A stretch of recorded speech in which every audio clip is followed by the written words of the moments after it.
Good morning to members, officers and members of the public. Place and Resources Scrutiny Committee, 16th of November 2021 at 10 o'clock. If I may take a roll call, please, of the members of the committee. I am Councillor Shane Bartlett, Chairman of the committee. And if I may get the roll call now, Councillor Canning. Here. Councillor Brown. Councillor Andrews. Councillor Heatley.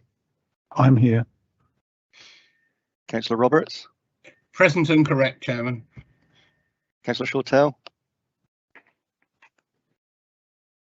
Councillor Took. I'm here, Chairman.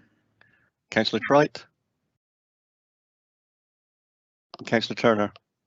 I think some members are having trouble logging on this morning, so we'll continue with the meeting. We are quorate. Officers attending for overall agenda are John Selgren, Executive Director of Place, Lindsay Watson, Senior Democratic Services Officer, and Lillian Broad, who's our producer for the meeting today. Other officers will introduce themselves for each of the agenda items.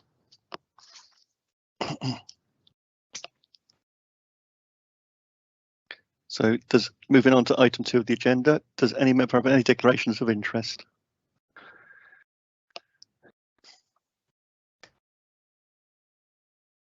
Welcome to the meeting, Councillor Andrews.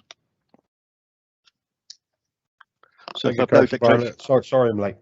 That's okay. If I have no declarations of interest, then could you please, if they come to you, but we come to a point in the meeting, can you make those known, please? Thank you. If I go to item 3, the Chairman's update. So firstly, can I say thank you to Councillors Rod Adkins and Councillor Mark. I've forgotten. That's terrible. I've forgotten the councillor's name. Chairman, it's Councillor Mike Parks who was Mike Parks. That was the one. Trying to do so many things and multitask, and it's way beyond my pay grade, I'm afraid. So can I please welcome Councillors Piers Brown and Daryl Turner to the committee, as we've had a committee change in membership. And if I can now move on to Chairman's update, we have two updates, 2 statements to make. The first one is the Land Charges Service update for the Chair of Place and Resources Scrutiny Committee from Grace Evans, Head of Legal Services. We received a report about the Land Charges Service at our September meeting. The report explained the work of the service, the delayed response times, the reason for those delays, action being taken to address them, and the details of future transformation work. Our committee asked for a progress report for today's committee with a further report to future committee about the scope of a project converging the land charge registers. Due to the timing of our committee meeting, which would have required a report to be written before October performance data is reported, I've received the following progress update, and a formal report on progress will be presented to our January 2022 meeting. The number of search requests during September and October have continued at an increasing level compared with the comparative months in 2019. There has not been a significant reduction following the end of the stamp duty holiday at the end of September. The new members of staff who joined our team in mid-September have received core training and have been working on searches and gaining experience since mid-October. East Area Land Charges Services migrated into the new whole Dorset system during early October. All land charges areas are now within the new system. We have a new single team email address for inquiries to replace the 5 existing email addresses. This is available on our website page. The current average response time for the whole Dorset area at the end of October is 61 working days from the date of receipt. We continue to publish response times on our website, updated fortnightly, and also provide this information on an automated email response to search inquiries. We have a larger team, new ICT system, and targets in place to reduce waiting times. The first reduction is planned by the end of November. And if I can move on to the second statement from to do with the compliance items from Mark Eyre, Service Manager for Assurance. The information compliance key performance indicators for freedom of information and subject access requests were discussed at the September committee meeting.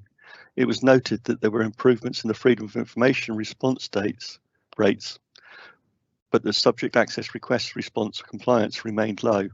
As reported, discussions were underway with Children's Services to identify how improvements could be made. These discussions are ongoing and there is a positive progress, but timings have been delayed due to recent demands on resources for the Ofsted inspection. An update will therefore be provided at the January meeting. The committee will be pleased to know that the Freedom of Information compliance continues to show improvement. In the meantime, the team are looking at how the KPI can be improved to provide a clearer measurement of the significant non-compliance as requested by members. And that's the end of those two statements, members. So if I could move on to item 4 on the agenda.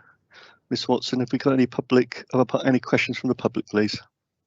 So yeah, Chairman, just before we move on to agenda item 4, I'm not sure we provided our normal statement about virtual meetings. Oh, I beg your pardon. Sorry, I just thought perhaps we should. Yeah. Okay, so from Chairman's statement concerning virtual committee meetings, in the light of the situation with COVID-19 case rates, Dorset Council's Chief Executive Matt Prosser has exercised his delegated powers to continue to hold virtual informal committee meetings. Where a decision is required, committee members will express a minded to decision in respect of recommendations set out in officer reports, with decisions being taken under officer delegated authority in the light of minded to decisions expressed by members in the virtual meetings. Any decisions or recommendations required will be confirmed by the appropriate officer at the conclusion of the committee's debate on an agenda item. Thank you for that, Ms Watson. Thank you, Chairman. So no, just to confirm, in respect to agenda item 4, we haven't received no questions from the public. Thank you. And any questions from members? No questions received from councillors either. That's agenda item 5. Thank you. So if I move to agenda item 6, Dorset Council External Communications. I have a presenting officer of Jen Lewis, Service Manager of Communications and Engagement. The portfolio holder is Councillor Spencer Flower, although I will be asking Miss Lois if she could answer the questions, please, as I understand that Councillor Flower is suffering with a severe case of laryngitis, although he is improving, but he's under orders to rest his voice. So over to you, Jen, please. Thank you. Thank you, Chairman. Good morning, councillors. I'm Jen Lewis and I'm Service Manager for Communications and Engagement at Dorset Council. I will just briefly talk you through the paper that I've submitted on this. So I was asked by this committee to provide some information on 3 key areas relating to our external communications. The first was our protocol for notifying Dorset councillors and particularly ward councillors about communications that are provided to the media and making sure that councillors are notified in advance. So I'll come on to that in a second. I was also asked to provide an overview of how we use social media as a council. And finally, I was asked about how reaching younger people and engaging with them. So to come on to the first point about keeping councillors informed, particularly ward councillors, we have a media protocol which was provided with this report. All our press releases must be approved by a relevant senior officer and the portfolio holder, and we also seek within the comms team to inform the relevant ward councillors if a release is about an issue within their specific ward. This should be done by either the comms officer or the officer in the service in question. It should be noted that sometimes we get media inquiries in and they have to be responded to in a very tight deadline. So it's not always possible to keep ward councillors briefed about that, but where it's a proactive press release, we definitely do. Chairman, would you like me to continue to the next item or do you want me to pause there? Ms. Lewis, no, if you continue with your entire presentation and then I'll take questions afterwards, so you're not interrupted. Very much. Thank you. Thank you. Moving on then to how we use social media. So we have 5 main corporate social media accounts, and these are on Facebook, Twitter, Instagram, LinkedIn and YouTube. And there are also numerous social media accounts for different council services such as libraries, country parks, the Family Information Service and Travel Dorset. The 5 main corporate social media accounts are managed by the Central Communications team. And I've provided the figures there for the reach that we have on each of those platforms, which is quite significant. And in the report, I talk about how we tailor the content to the audience on each platform. So what's appropriate for one platform might not be right for another one. and how we work with partner organisations, their content and campaigns. And then on the final point about reaching younger people, in the report, I agree that we did have a very disappointing response to the climate change consultation from younger people, and that took place earlier this year. We did a version of the survey specifically for younger people, but only 16.4% of respondents to that actually were from young people. So we're aware that this is an issue that we really need to address. And we are working currently with colleagues in children's services and looking to work with an external agency that specialises in youth engagement. We're going to create a new strategy for engaging young people, which will include social media, but it will also include how we engage young people through consultations. For instance, there's more interactive online software that we could use that will help with that. So that's a project in progress at the moment. My presentation, I'm really happy to take any questions.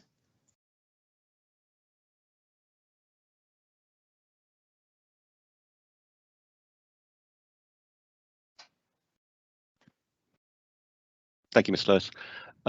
Firstly, if I could move to any non-committee members who wish to speak on this. If you put a request in the chat bar. I'm not seeing anyone, so I'll move to the committee. So my first Brian. Yeah, my first committee member to speak is Councillor Heatley. Thank you, Chair. This is, I'm afraid, 3 comments rather than questions. I'm one of the councillors who represent areas around Weymouth Harbour, and if Councillor Brown is still here, he knows what I'm talking about. I want to emphasise the importance of notifying ward councillors when there are going to be press releases, particularly on things that are sensitive in their wards. We had a slightly unhappy history in 2020. It's been a lot better this year. Thank you very much. And we do understand, I think, that sometimes it is impossible to do it sufficiently in advance. But I do think the distinction in the paper between what happens in paragraph 9.1 for ward councillors and what happens in paragraph 9.3 for all councillors does need to be maintained, and it is important to us. It's not to make trouble. Quite often it's just because there's some detail wrong that we know will upset people and could be avoided. Secondly, younger people. I'm gonna want to talk about this just because of my experiences last week. It is not all the communication of the council is through the formal mechanisms of the media people. I spent a large part of last week talking to students at Weymouth College about climate change. So did Councillor Orrell, and I mean, personally, I would always take opportunities like that and maybe seek them out a bit more. And I think we shouldn't ignore just going to students in their institutions, as well as social media and other more trendy things. Last one, I came up short when I was reading this paper, when I got to page 23, and there's a sentence there that says, hang on, effectively, councillors should act as spokespeople for Dorset Council. Now, if you're not in the ruling group like me, I think I would regard that as want that to be slightly more nuanced. I do regard it as my job to say accurately what Dorset Council is saying about something. So, for example, in the case of climate change, it's my job to accurately reflect the sort of things that Councillor Bryan may be saying about it. I understand that. But there will be occasions when I want to say something else, which is what I believe and not necessarily what he believes, so that we are not just all spokespeople. Some of us are engaging the council at the same time and in public, and I would be grateful if that kind of sentence could be avoided, and understand the rather more nuanced position some of us are in. Thanks.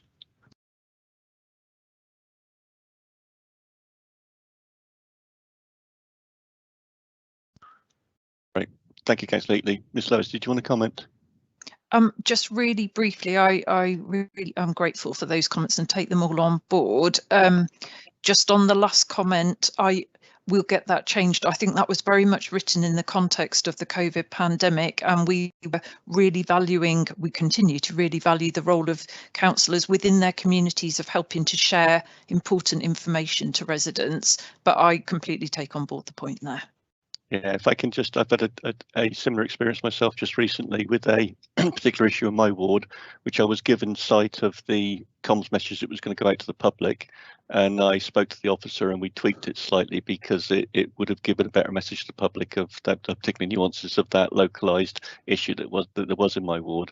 And I do take Councillor Heatley's point, and it's a running thing through the document, which is a really good report, concerning councillors as being spokespeople for the council.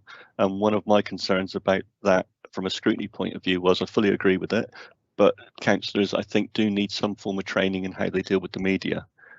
While we have a political environment within the council chamber, then nevertheless we are still, as councillors, duty bound to protect the reputation of the authority on which we're serving.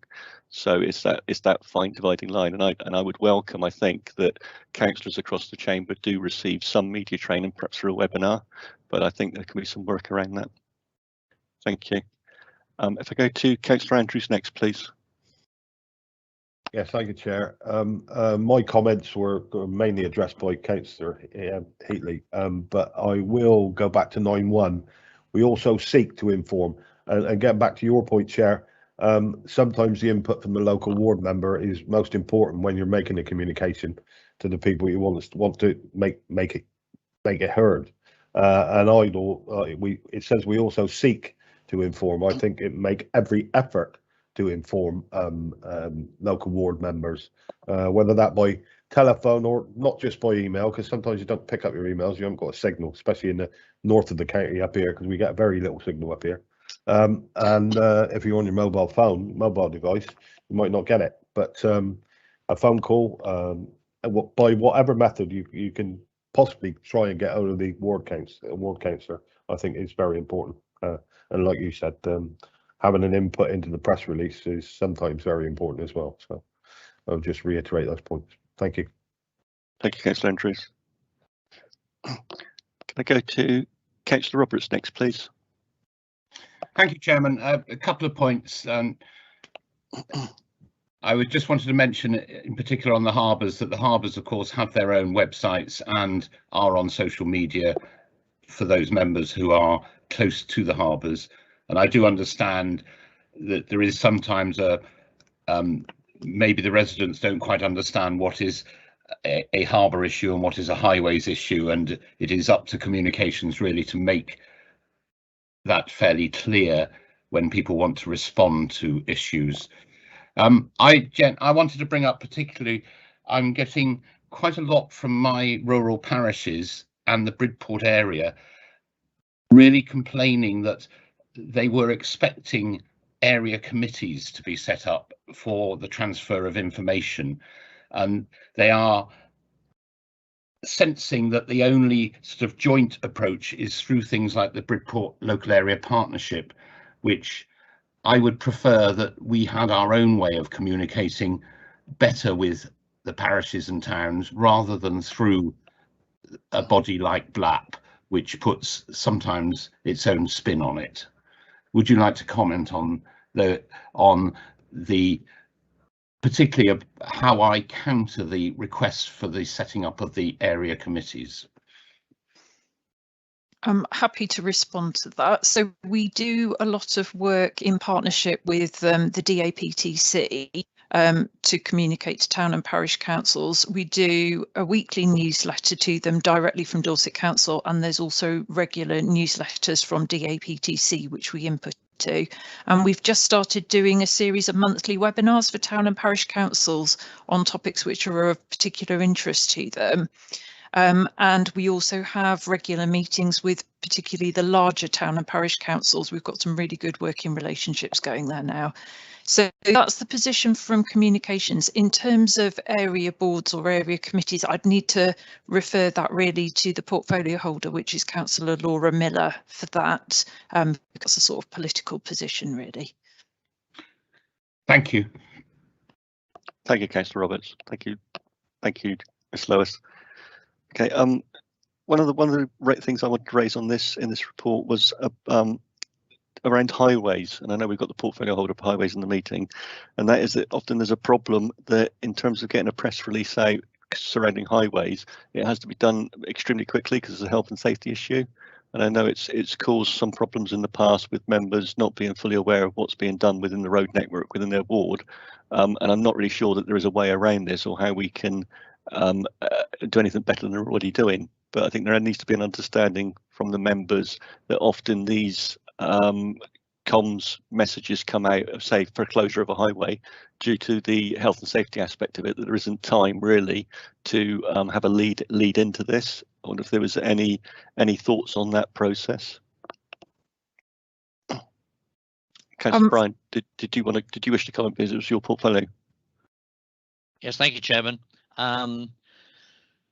Obviously, we try and inform members as much as we can, but obviously the initial notices when we have to act quickly go on the Dorset travel site, which is available to all members. And can I suggest that people do what I do, and that's I have an automatic update link. So when something new goes on that site, it highlights it to me. I will work with Jen and our team to look at ways we can improve the communication, but we do desperately try to involve members in as many instances as we can. But you're absolutely right, when it is an accident or it's a gas leak or there's a utility failure somewhere, we don't always have time to discuss it with members. So I would ask all members to concentrate on the Dorset travel side of the website, where they'll get very good information very quickly. Thank you, Chairman. Thank you. Okay, so if I move to Councillor Canning, please.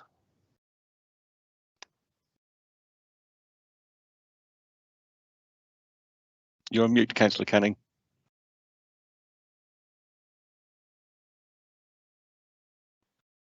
Sorry about that. Okay. Yes, firstly, just following from what Councillor Roberts was saying, essentially area committees, I think, is a political issue, and probably not appropriate for this committee as such. But I think there is also a governance committee that's meeting on Wednesday. I'm sure if he wanted to make comments, that might be a more appropriate avenue for where to take that next. Going back to the main subject matter, though. What I'm slightly concerned about is that I think things have gotten better in recent months, but perhaps because there have been a number of negative situations around Weymouth Harbour and the old council offices, also the new council offices in South Walks House, and that sort of thing. And there were certain debates about lack of communication at that point, and it's brought into people's minds, and so things have improved. But I just wonder if there's any way to build more of an automatic structure in the process, whereby there's a box that can be ticked just to say that you've spoken with the ward member, and record when and where, so that people can see clearly that an effort has been made. And if you can't get hold of them, fair enough. I mean, people are away, their business or might not be available, but I just wanted if there was something to make this an automatic process rather than just rely on the officer remembering to speak to a local councillor. I'm happy to reply to that. Thank you, Ms. Lewis. We do have, it's a 5-stage process issuing media releases, and all members of the comms team who work on media releases are fully briefed on that process. One of the stages of that is making sure that ward councillors are informed. So it's not a tick box as such, but it's a very clear 5-stage process, and everybody briefed and aware of what they need to do on that, and they are regularly reminded of that process. So I'm confident that's in place now. Okay, good. Thank you. Thank you. Could I just ask Ms Lewis, just before a press release is issued to all members, how long is the time difference between then goes public? It's quite close. It can be half an hour, but it does go out to members first. Yeah. Okay. Thank you. Councillor Took, you have a question? I did, but we've just covered it. Thank you. Apologies, Councillor Took.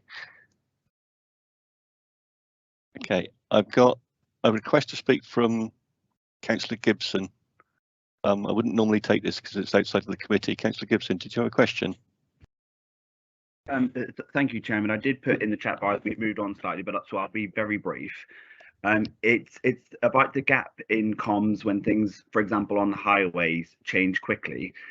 There is only so much you can do when it changes very quickly, but there is more I think we can do, Jen, when things change. For example, roadworks are delayed. We're very good, I think, at being able to get the information out to ward members and then to the public about planned roadworks. But if things change, not perhaps on the day, but a few weeks in advance, that's the gap, I think, where it needs to be improved. And I appreciate that's not just external comms, but it's the culture of comms, making sure that when something changes in a directorate, that ward members are still at the top of the list for who finds out when the change happens next. Okay, thank you, Councillor Gibson. Can I just respond to say that I fully take that on board and I'll take that away and work on it. Thank you. Okay, going back to page 8 and 11.3, Ms Lewis. It says that we recognise as a council we need to improve our channels and methods of engagement with young people, and as you say, we're setting up two parts of a new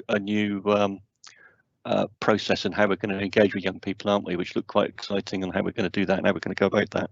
And I just wonder presently whether we do have sufficient contact details for the youth clubs, scouts, guides, cadet forces and all of those youth associated organisations that we've got in the county, and whether we channel anything through those. It's been difficult to appreciate through the present period of COVID period that we've been in, and that's where there's been a difficulty in communication and difficulty with engaging with young people, particularly with the schools being closed for an extended period of time that they were. And I just wondered whether we also employ a poster campaign about relevant information or items concerning young people in our county that can be displayed at sites where people of that age converge, such as skate parks, certain retail outlets and coffee shops and that type of thing. Yeah, thank you for those suggestions. We work with the youth participation team who engage with a lot of young people, and we work through established groups like the Youth Parliament, the Young Researchers and so on. But I think you raise a good point that there are more organisations that we could work with to help share communications, and I'm happy to look into that suggestion of posters to promote how we can engage. Thank you. I've got another non-committee member that's requested to speak, and I will take it this time, but could I please ask all the members that are in the meeting if they actually speak or request to speak at the time, which is before the committee move into their discussions. Okay, so Councillor Taylor, I will allow it this time. Thank you, Chair, very much. Councillor Canning just said, it's incredibly frustrating when we receive information secondhand down the road on things going on within our town and our wards, and I cannot express how frustrating it is to suddenly be told by a member of public or something's going on, thinking, I don't know what you're talking about, and then I have to go in to find out what's actually happening. So can you please understand, as a ward member, Chalmers St Mary and Dorchester, it's so frustrating to suddenly find something out and we're not told. And I get really, really angry about this, because the fact is I look an idiot, and then we stand as if to say, right, what was going on? I have to find out. That's just a purely an oversight, because I know, as Councillor Cannon said, this is incredibly frustrating when it goes wrong. Thank you. Okay, thank you. Could I? Certainly, Ms Lewis. Thank you. Just to respond on that, I absolutely hear the frustration, and I do completely appreciate your position on this. I suppose what I just wanted to say, while there is a role absolutely for the communications team in this, I would just highlight that there's a role for all officers across the council. So for instance, in highways, officers delivering those services have a responsibility also to keep ward members updated, and that's something that we again are regularly reminding people. So yeah, I hear what you're saying. Thank you very much. I'm sorry, it's just that when it happens, it's so embarrassing. It's like, oh, here we go again. Okay, but anyway, thank you very much for your answer. Thank you, Councillor Taylor. Ms Lewis, on page 13, in that last box that's on page 13, speak positively, would you speak positively or negatively about Dorset Council? We seem to be in a position where only 30% of our residents would speak positively of Dorset Council, which I think is a shame, really, because I do believe that Dorset Council, through what it faced over the last 18 months with the COVID pandemic, I think Dorset Council performed really well. I think the officers performed really well. I think as a council as a whole, we performed well. I think for most part, the services that provided to our communities were uninterrupted, unbroken, and we know that we had officer teams moving into other areas to help out where we had situations such as the ground maintenance team, I believe, were doing the refuse collections at one point. There was so much going on in the background and so many positive stories. And the trouble with social media is it's an animal of its own type, and it's difficult to keep on top of it. I just wondered how you felt about 30% and whether the team think they'll be able to engage to improve that figure. Thank you for that question.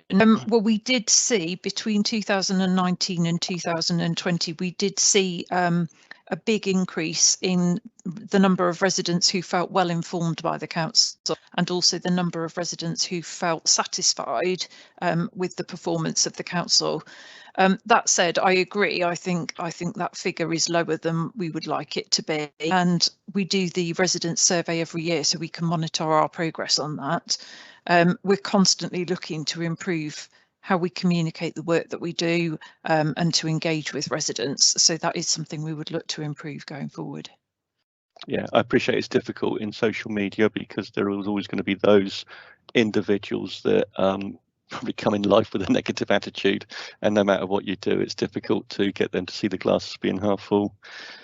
Can I move on again onto page 13? I've got another RTSs in the chat bar. So if I move on to page 13, sorry, at the bottom of that page in your report, it talks about our values, and the second line down is work together with communities and our partners to make things happen. And there's a reoccurrence of a theme through the document that doesn't actually state our town and parish councils. Now, when we talk about our partners and other stakeholders, presumably one of those is our town and parish councils. Yeah, so personally, from the chair, I would prefer to see them actually mentioned as that in the document. They are the only other now, because of the local government reorganisation that we had, they are now the only other elected body that and we need to develop, and I think there is a culture within Dorset Council, I truly believe there's a culture within Dorset Council to engage with town and parish council and develop that partner working relationship, which is something that I tried to champion through the joint committee and still do now. I still believe it's intrinsically important that we are working together with our town and parish councils, and I just feel it doesn't come through strongly enough within our communications from Dorset Council. I would rather than being lumped in as just being another stakeholder, another partner, that they were actually named as town and parish councils. Thank you. Take that on board and we can look at amending the document. Just to give some reassurance, working with town and parish councils takes up quite a bit of my time, and we also have a community engagement project officer. Part of her remit is working with town and parish councils and working closely with DAPTC, so it really is a priority for us. Yeah, I appreciate that, and I know DAPTC in the background have been doing quite a lot of work with Dorset Council, haven't they? Thank you. On page 17, we talk about being robustly evaluated. Sorry to ask this, but how? So we monitor all activity across the team. So whether it's work we're doing through e-newsletters, social media, etc., but also where we have a campaign, we will set specific targets at the start of the campaign. So for instance, over the summer we ran a campaign to address visitor behaviour, and it was called Promise to Love Dorset. So it was to encourage people to dispose of litter responsibly, not to do fly blocking, those kind of issues. And and we worked with the University of Winchester to help evaluate that. So they did face-to-face surveys, and we also monitored through online surveys and the response to our social media campaign, and we've got some really positive results from that. We're just finalising the evaluation report now. So it is really important to us that we do that. That's really good. Thank you. That's an interesting piece of work. And presumably also that obviously with the new performance dashboard that you'll be feeding into that, your performance as a comms team as well. Thank you.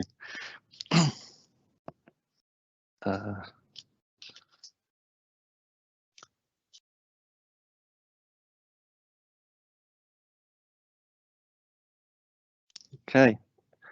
Well, thank you, Ms. Lewis. I don't see any more questions in the chat bar for this particular agenda item.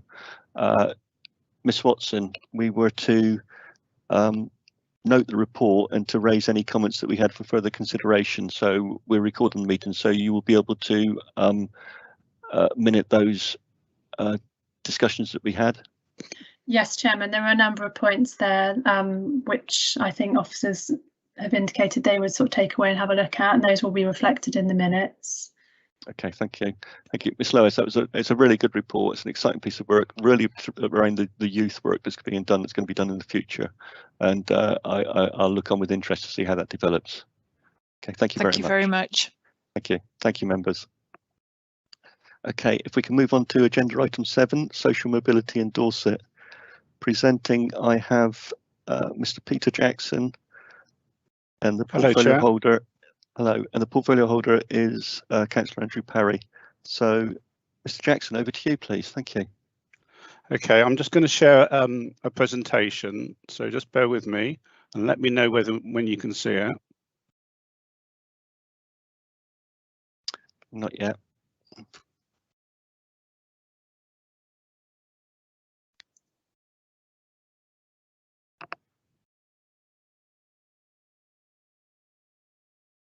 Is it up on screen yet?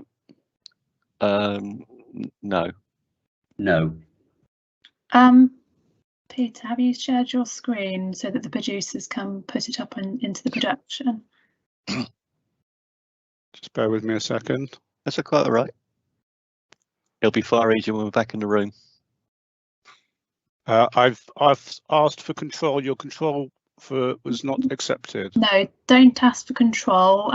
The button, so next to the red leave button, there's a little arrow in a box. Yeah. Share content, and if you do that, you can then choose the screen you want to share, and then our producers can put it into the live stream.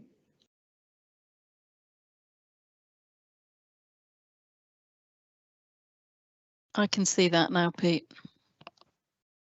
Lily, can I just check with you? Have you been able to put that into the live event? Yes, that should be appearing now. Thank you. Can everybody see it? Yes, thank you. Yeah. Great. Okay, thank you very much. Sorry about that. Okay, so this is about the Social Mobility Commission report that we produced for the Places and Resources Scrutiny Committee. Let me just go through the background. On the 3rd of August 2021, all councillors were invited to a seminar on tackling inequalities. One of the outputs from these discussions identified by senior leadership was for a report to be prepared for the committee on what this council is doing to improve social mobility in Dorset and identify any gaps or where any more work can be done or needs to be done. Just giving you a quick definition of social mobility, it's the movement of individuals, families or groups through a system of social hierarchy. This can be a movement upwards as well as downwards. Good social mobility is facilitating this movement or removing any barriers that may be preventing people from moving through the social hierarchy. In their 2019 manifesto, the government committed to levelling up every part of the UK. This was in response to a long-known issue with regional disparities, which the Institute of Fiscal Studies found was greater than in most comparable countries. And this led to the launching of the Levelling Up Fund in March 2021. The Levelling Up Fund methodology has faced considerable scrutiny since it was released for a number of reasons. One key issue, identified early on by this council, was the decision to evaluate need at the local authority level. So Dorset Council as a whole is not particularly deprived, but this hides the fact that within the area are some of the most deprived neighbourhoods in the country. This message has been relayed to our MPs in the hope that they will lobby ministers to rethink the way that the funding is prioritised. We're not alone in this. Organisations like the Salvation Army and the Young Foundation have also raised the same issue. So Dorset Council submitted a bid to the Levelling Up Fund for 17 million. The bid had two elements. It was the regeneration of Weymouth Town Centre and the regeneration of the harbour side. Unfortunately, the bid was not selected in the latest round. The Levelling Up white paper to be published later this year will set out further details on the opportunities that the government plans in this area, and also through the Shared Prosperity Fund. So what does good social mobility look like? Well, much of the literature around social mobility focuses on education, good quality jobs, and particularly jobs which have a career ladder, and social protections to give a helping hand to those who are struggling. Areas with the highest social mobility combine access, quality, and equity in education, but while also providing work opportunities and good working conditions alongside quality social protection and inclusive institutions. In 2018, the Council's research team carried out a detailed analysis of the social mobility across Dorset. The Social Mobility Commission had found that out of 324 local authorities across England, Weymouth and Portland ranked 322nd. This poor ranking was primarily down to children from deprived families attending inadequately rated primary and secondary schools. It was down to poor KS2 attainment, poor point score entry for A-levels, and the proportion of the working age population in the area earning below the real living wage. The other district areas in Dorset perform much better than Weymouth and Portland, although none rank near the top. Of the former districts that make up Dorset Council area, East Dorset ranked the highest at 147. The Social Mobility Commission's recommendations for local authorities includes raising aspirations of young people, building a sense of belonging and forming positive connections through local leadership and strong schools with community links, and improving transport links and increasing pay for the low paid. Appendix 1 in the report highlights action underway in Dorset, or proposed actions that look to address the Social Mobility Commission's recommendations. These actions are, in a lot of instances, council-wide, but with the position that Weymouth and Portland finds itself in, with nationally low levels of social mobility, there is a strong focus in the first instance on this area. I'm now going to hand over to Diane Evans, who is our project lead for the Stronger Neighbourhoods, to give you a brief overview of that project. Thank you very much. I'm handing over to Diane now. Thank you, Pete, and thank you, Chairman. Stronger Neighbourhoods, if you could move on to the next slide, Pete, for me. Thank you.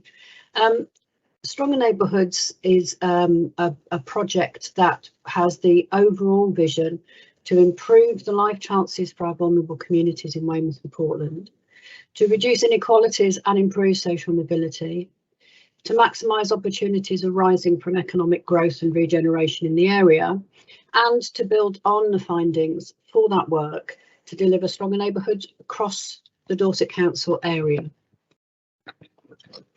If you could move on to the next slide for me, please. Thank you. So the project is within the Council's transformation programme, and it's a whole council initiative which supports the council plan and wider priorities to reduce inequalities in our communities and improve the lives of residents, making Dorset a great place to live, work and visit. But it's important to recognise this will be a marathon, not a sprint. We will identify both short and medium term objectives with long-term overarching objectives for a 10-year strategy. The purpose is to improve things for residents, to make their lives easier, safer, more productive and more fulfilling, and to make their lives feel more connected, both to services they need and to the communities that they each live in. The complexities that residents experience and the challenges that they feel when dealing with the council often arise from having to tell their story several times, when they're referred from one person to another and so on.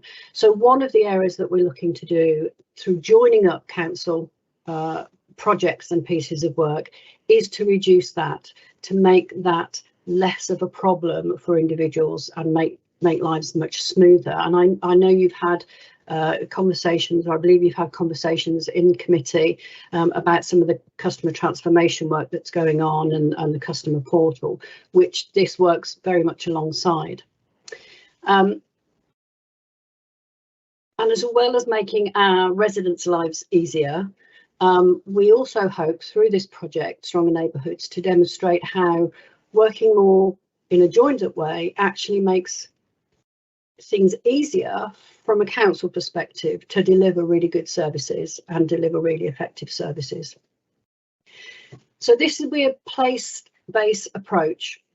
And we have initially 7 localities in Weymouth and Portland, and these are the ones that face the biggest challenges, linking to what Pete has just said. So high deprivation, low educational achievement, high crime, and so on. And our 7 areas are Littlemore West, Westham, Malcolm Regis, Rodwell and Chapel Hay, Weymouth West, and then moving into Portland we have Top Hill and Easton, and Fortuneswell and the Grove.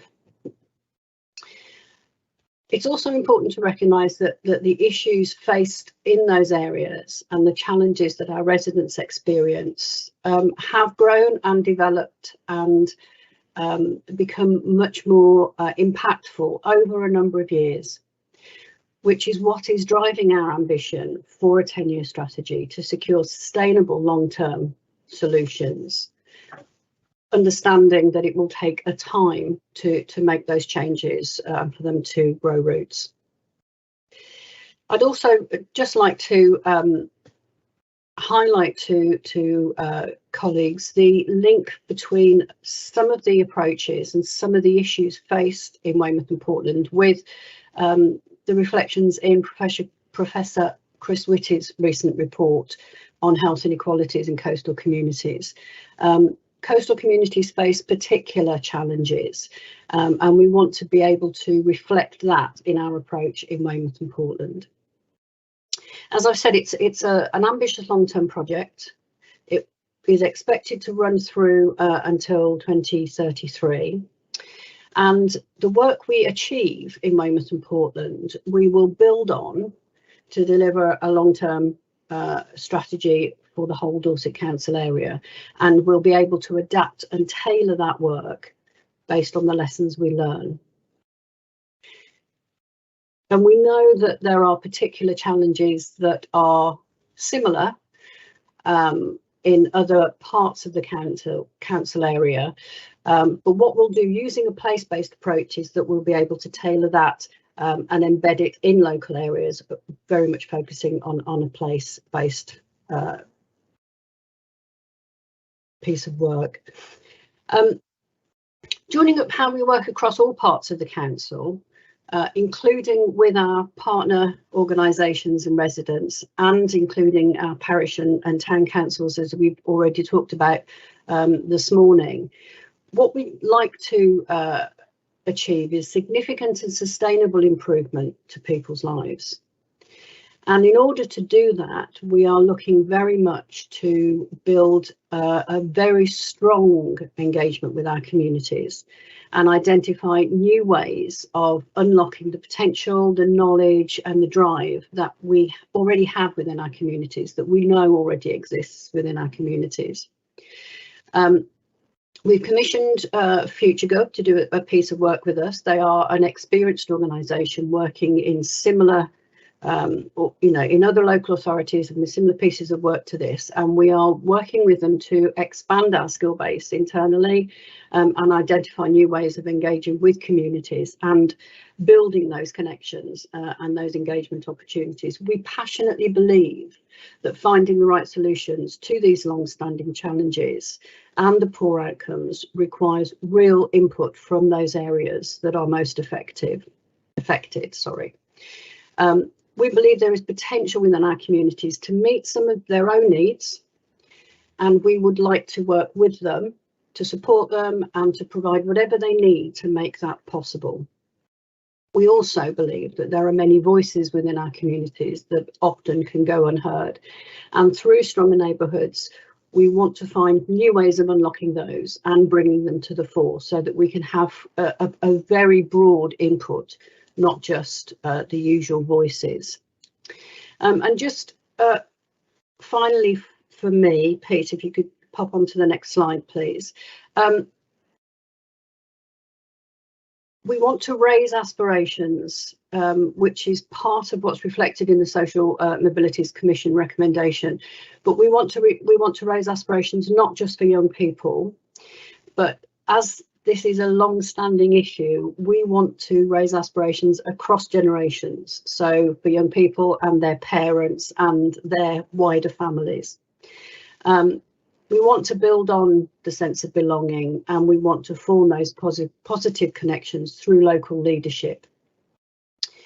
The next steps, this is just to outline to you really where we're heading in the coming year and beyond. So at the moment we are beginning our work with FutureGov. We will be moving then into a phase where we'll do some staff engagement, carry out some staff engagement and start to gather that local data from the ground. Into early next year, we will be expanding that community reach and starting to build those voices in, working right the way through so that by this time next year, we have our draft initial strategy for consideration. That strategy then will begin to be delivered from January 2023. Thank you, Pete. Next slide, please. Thank you. Okay, thanks very much, Diane. Appreciate that. So, Chair, we have officers here covering economic development, careers and aspirations, Stronger Neighbourhoods, as you heard from Diane, to answer any questions you may have around the report. And just the following slide has a possible focus for committee members to look at in relation to resources in place. Does the council's economic development strategy reflect the actions in the social mobility report? Given the Chancellor did not fund the levelling up bid, what actions would Scrutiny suggest be taken to raise the profile on the lack on social mobility in parts of Dorset with the government? How could Project Gigabit funding, which has been allocated for Dorset, help to promote better social mobility?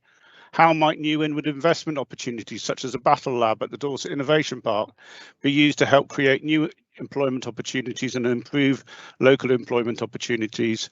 And should we adopt the social mobility pledge with the 3 points highlighted underneath? Thank you very much, Chair. That ends the presentation. I will keep this slide up.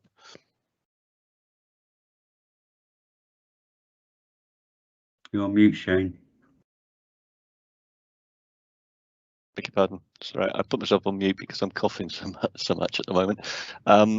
Yeah, so thank you, Mr. Jackson, and thank you, Ms. Evans, for a really good report. So I'll open it up to non-committee members to ask questions, and the first person I've got is Councillor Taylor.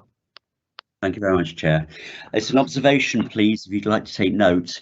About 2.5 years ago, I smashed my foot and I broke my knee, and getting around buildings was particularly difficult because the doors opened the wrong way.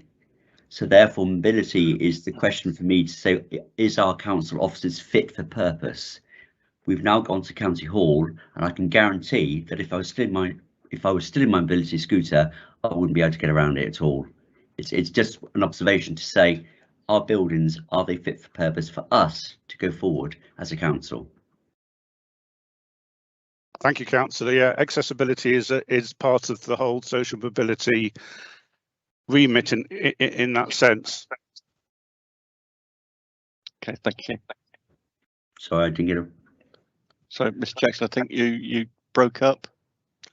What I wanted to say was that accessibility is all part of the social mobility situation, and to improve accessibility for all our residents, including those with mobility issues and so forth, is all part of the package. So that's something we should be looking at, yes. Okay, yes, it was just incredibly embarrassing to try and get to a door and I couldn't open it. I couldn't get in. So I had to wait for a member of staff to come out to let me in on my scooter. I'm walking now, but at the time it was very, very annoying. But thank you. Okay, thank you, Taylor. Yes, it certainly highlights the problems that our residential population have at times. If I can move to Councillor Ireland. Yeah, thank you, Chairman. I've said some of this before with people in health scrutiny, so apologies if anybody's heard it, but some of it's new. So the officer mentioned both levelling up and raising aspirations for our children.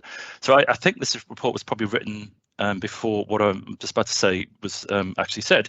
So Richard Drax, who's our MP in South Dorset, he spoke in the budget debate recently, and one of the things he said is that he said, and I quote, that we in Dorset Council are very disappointed that levelling up does not apply for us. So apart from the shock that apparently Richard Drax is a member of Dorset Council, he's stating that it doesn't apply for us. And he continued, regrettably, however, because we went to unitary status, we went from category 1 to category 3, which is blatantly unfair. So, so despite the fact that we have some of the deepest pockets of deprivation and poverty in Dorset, we don't qualify for any levelling up funding, despite the fact and the efforts of Dorset Council. I know we've put a lot of effort into trying to get this funding, and our MP can't change it because regarded as prosperous. So maybe the officer could maybe think about and respond why, how we're going to address this, because Dorset is regarded as prosperous. But I'll continue for a bit more if I may, and indulge myself. So social mobility isn't, or rather shouldn't, necessitate moving out of an area to improve one's lot.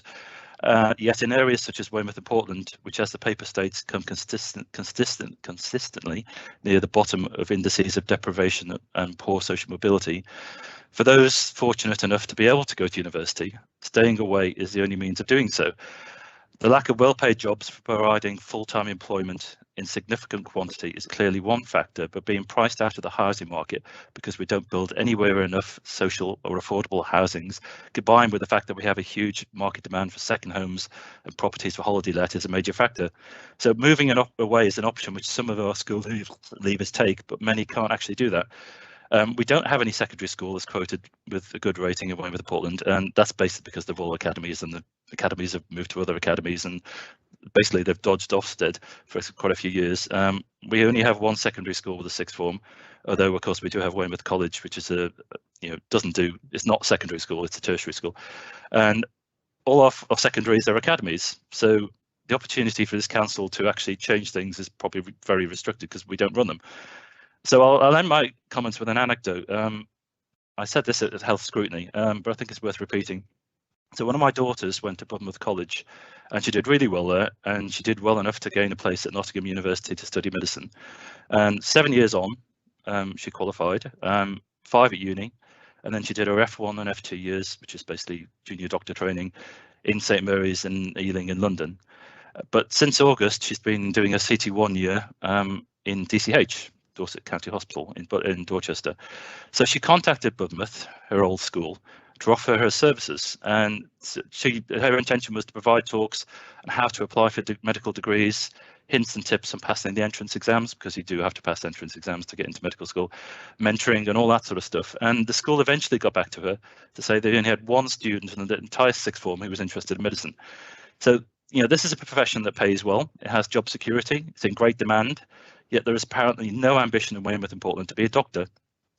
And in contrast, her flatmate for 2 years in London, and with whom she was at Nottingham University, had around 30 people in her school who successfully got into medicine, and that's not counting those who were actually unsuccessful. So to reiterate what others have already stated, we really need to find a way to educate our Dorset children better, and in doing so raise their aspirations. And I don't see that we're doing that, or we can.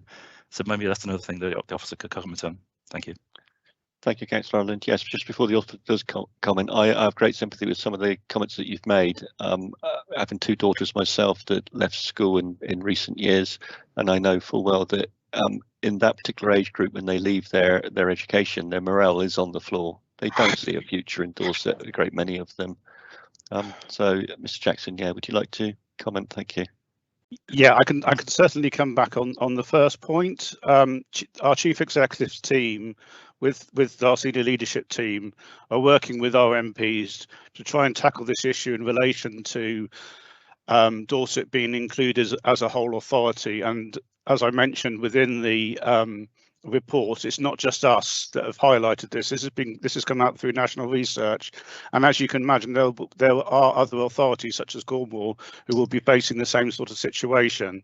So we are looking and working hard to try and look at different ways that push the government to look at different ways that they potentially can measure prosperity and measure social exclusion and deprivation. So that we are looking into that. I'm not sure if Bridget wants to cover off the second point in relation to the councillor's comments. Certainly. Ms. Dainton. Yeah, sorry, Chairman, I was trying to find my. Can you please just remind me what that second point was, because I haven't got the comment in front of me. Sorry, I wasn't. It was basically about raising the aspirations of our children, because yeah, thank you, Councillor. They don't see any future, and the fact that nobody seems to think medicine. I don't know why they don't want to do medicine. Maybe medicine's not a career people want to do, but that seems strange. You know, it's well paid and it's got job security. Yeah, absolutely. Thank you, Councillor, and thank you for reminding me of the point. Colleagues in Children's Services are meeting to discuss this and how we can work with the academies, particularly the point you made around academies. So it's absolutely something that we're working with those academies on how we can look to raise some of those aspirations. I think it's a really key point that you make, Councillor, and thank you for raising it. And I'll be taking that away with my colleague Vic Verma, who's in the meeting as well, but I know that he and colleagues work with a range of institutions, and whether they're academies or not we work with all of those schools. So thank you for raising the point, Councillor Ireland. It's a really good point, well made. Thanks, Chairman. And sorry, can I bring in Robert Firth as well as our representation on careers and aspirations? He may well have a point to make with regards to this. Certainly, okay. Interested to hear that. Thank you. Hopefully you can hear me.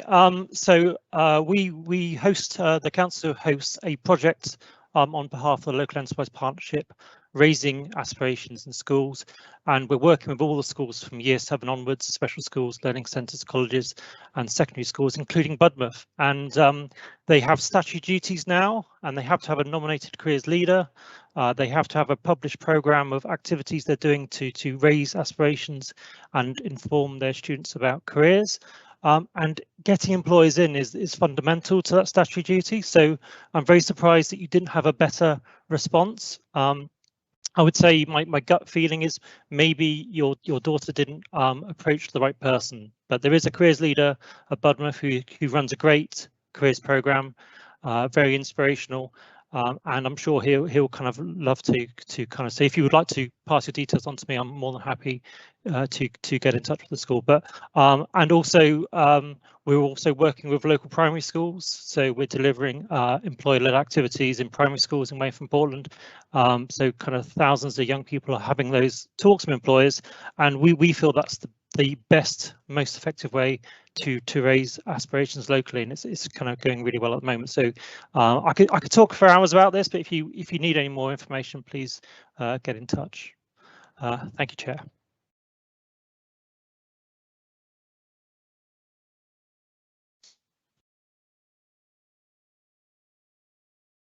Chair, you're on mute. Sorry. Thank you very much for that. Councillor Ireland, was that okay? Yeah, I'm pretty sure my daughter contacted the right person. They actually have, well, I assume they still have a very useful how to get into business and promote yourself. I can't remember the name of the thing, but it's based in the old building at Budmouth. I think Marcel Cantor used to run it. So yeah, I'm sure. Is that the Seal building? The Seal, yeah. Okay. So I think if the officer goes away and investigates that, it's to get more information as to what is actually going on within that education establishment. Thank you. So if I can now move to Councillor Gray, and I know this is a subject that's very close to his heart and is high up on his agenda. Councillor Gray. Ooh, talking for hours about this, Robert. I'm happy to do that. Yes, I've got, if I may, Chair, I won't go over ground that Councillor Ireland or anybody else has said, but I've got 4 quick points to make. First is, in my 2.5 years on this council, it's the first time that social mobility has been front and centre. The fact that we're all talking about it and that there are so many officers here, and Diane and Laura are doing stronger neighbourhoods, and we've got economic growth, is to be commended in my view. So if I can get the positives out of the way first, I'll end on the things that I want to ask. But I really do believe, heartfelt, that the fact that we are talking about social mobility now, and I won't go over the how it's measured and all the rest of it, because I think that's been said. But here's some points. I think we need to be clear in the Dorset Council strategy about cause and effect. And what I mean by that is, if you really boil it down to the very complicated social mobility issues, and they are complicated and they are long term, the one single thing that we can do, if we only had to do one thing, would be job creation, or at least facilitate job creation. Because once you create good quality jobs, the other things do to some extent go away. And one of the things that Weymouth and Portland really suffers from is good quality, not just us, but all seaside towns, good quality, high paying, career aspirating jobs. And I would say there's a lot of words in this report, and there's a lot of words that Dorset Council say on social mobility. But the one thing that doesn't smack me in the face when I read it is we are going to go hell bent on trying to create or facilitate or create the conditions to make good quality jobs. And it's just been highlighted by Councillor Ireland. So my ask is that you go away and think about the words. I mean, when in this report on page 42, when you talk about the economic growth needs updating or the redesign of economic growth, I mean, come on, let's get better at this. Let's be a council that goes out there into the world and starts bringing employers to not just Weymouth and Portland, but to Dorset, because those other social deprivation issues will go away to some extent with good quality jobs. So that's my really big ask, that we do that. Can I? Sorry, I thought you'd finished. Sorry. Okay, I'll just get through the other points that are really small. I think the stronger name. Councillor Gray. Say again. Are there very many, Councillor Gray? Because it might be an opportunity for the officers just to answer. Okay. Okay, it's up to you, Chair. If you wanted to respond to that, I think it would be good for the officer to respond, because you might want to respond back. Okay. Thank you. Well, my point was that the slide that we have on the screen at the moment, does the council's economic development strategy reflect the actions in the social mobility report? I'd like to potentially bring in John Bird, if John's here, he's our lead on economic development, and he may be able to address some of those concerns that the councillor has. Yes, hello, John. Hello, John. Good morning. I would completely agree. That is the function of economic development, and what we want to do is support existing businesses, grow new businesses, get more businesses moving into Dorset to create those well-paying, secure jobs with career progression, and that's what we do. That's the prime pillar of what we do, and everything else we do, enabling better broadband or working on skills, is all to encourage more businesses with the jobs we want and that we need, especially to support our ever-growing economy. If we want to invest in the children for the future, and we want to care for those who we most need to care for as a council, we need more working age population working in good jobs, and that's what we do. Weymouth and Portland in particular does have the issue that if it was a council on its own, it would be lumped in with other coastal towns, whereas we've lost the granularity because we're grouped in with the category classes being remote and rural. But Weymouth does have a difference between itself and places like Yarmouth or Torquay, in that there's a very strong advanced manufacturing and engineering base in Weymouth. While the Navy has long left, there are still lots of jobs, and good jobs, and a skills shortage in them. And part of the work we need to do, and something I'm very keen on talking to our colleges about, is we know what jobs are in most demand, and we have a list of what courses are on offer. And if these are the jobs that are in demand, and these are the courses on offer, and they don't match, that's where we need to work. I was down at Weymouth College yesterday, and I was blown away by how much further education has moved on and the range of courses on offer. I saw people working on engineering, construction, digital skills, all the things we need, not just for the future, but for now. So there is a great opportunity there. Dorset obviously has certain constraints, especially in terms of our high quality landscape, which means it's trickier for us to put new industry in certain places. But in Weymouth and Portland, there's potential for it. On the Dorset Innovation Park, we've got opportunities coming along with the Battle Lab and other defence-based industries. But I think there is certainly more work to do, and we are doing it. But there's an almost limitless capacity for showing people the range of jobs are out there. We all know about hairdressers, and we all know about working in shops because we walk past it every day. But the jobs that are often highly paid and with good futures for the community, for the economy, and for the individuals are out on industrial estates and in other places. And the council itself has a whole load of interesting opportunities which we can also push. And that is essentially what we do. That's the bread and butter of what we do. If that's too much waffle and not enough data, I'm more than happy to back that up. Thank you, Mr. Bird. And I wish you hadn't mentioned hairdressers. Councillor Gray, are you? Yes, I've spoken to John before, and no, it's not waffle, John. You know, I know it's you know, everybody's working hard. I would say a couple of things to challenge back. One is, and this is a bit parochial, I know, but the more you keep mentioning Dorset Innovation Park to people in Weymouth and Dorset, the more I might show you a hand gesture, because it's not popular. I know people from Weymouth and Portland work in the Dorset Innovation Park, but I've been campaigning for a long time to get an innovation park in Weymouth and Portland, because you've talked about the engineering status we have. Well, why can't Dorset Council get behind an innovation park in Weymouth and Portland? Because that would really help. I've spoken to Drax about it. Not interested, but you know, something that we need to get behind. So I would say that, and I would say in this report, in the social mobility sort of arena, lifting out an action on jobs with a particular presentation about how successful we are in helping and facilitating job creation would be really helpful to the councillors down here, because we you know, it's a great place to live, and there's so many people pulling in the right direction, and I know Dorset Council are getting behind this, but more data on jobs would be really, really good, I think. I'll leave it there so somebody else have a go, Chair. Just one final thing. Can I just, before you do, Councillor Gray, can I bring Councillor Selgren in, who wishes to speak on a point that you've made? Chairman, John Selgren, Mr. John Selgren, Executive Director for Place. Just to pick up that point about, Councillor Gray makes a very good point about the possibility of a site which would directly serve Weymouth. I would observe, in fairness, that the economic reach of the Innovation Park at Winfrith does extend into the Weymouth area, but I know I see smiling Councillor Gray quite rightly. But we know that's something that directly serve Weymouth, as I said, would be helpful.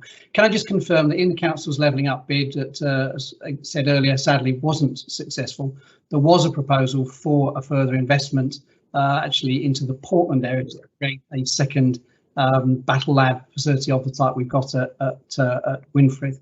The sad reality is that because we didn't get the levelling up bid, unfortunately, at this stage, that can't go ahead. But nonetheless, those plans remain on the table, and I've discussed as recently as the last week with senior civil servants about where we might stand in terms of a future levelling up bid. And I've been advised that our bid was strong, was effective, was well received by government.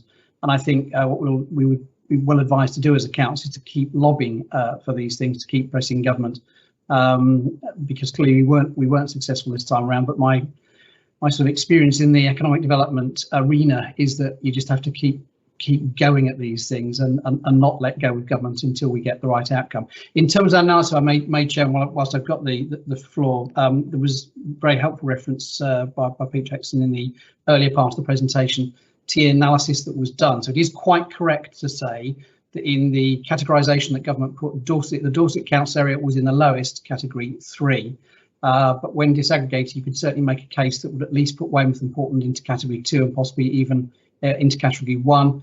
Members may well be aware, and if you're not, I would encourage you to read it. It was a really useful piece of work by the Young Foundation and the Salvation Army which made that case that actually there's a view that the methodology applied by government for this round of levelling up fell short in a number of ways, not least as we found that it didn't identify the significant need in the Weymouth and Portland area. So again, I think we will continue in terms of lobbying that we do to press home to government that there is a particular case to be had for Weymouth and Portland. And by the way, I will say that the civil servants I've spoken to also recognise that and continue to make that case into government in their briefings to ministers. So I think we just keep pressing the cause. But there does, Chair, remain, answer to Councillor Gay's specific question, an opportunity, I hope in the not too distant future, to make a further investment on the back of the MOD Battle Lab, which would directly benefit the Weymouth and Portland area.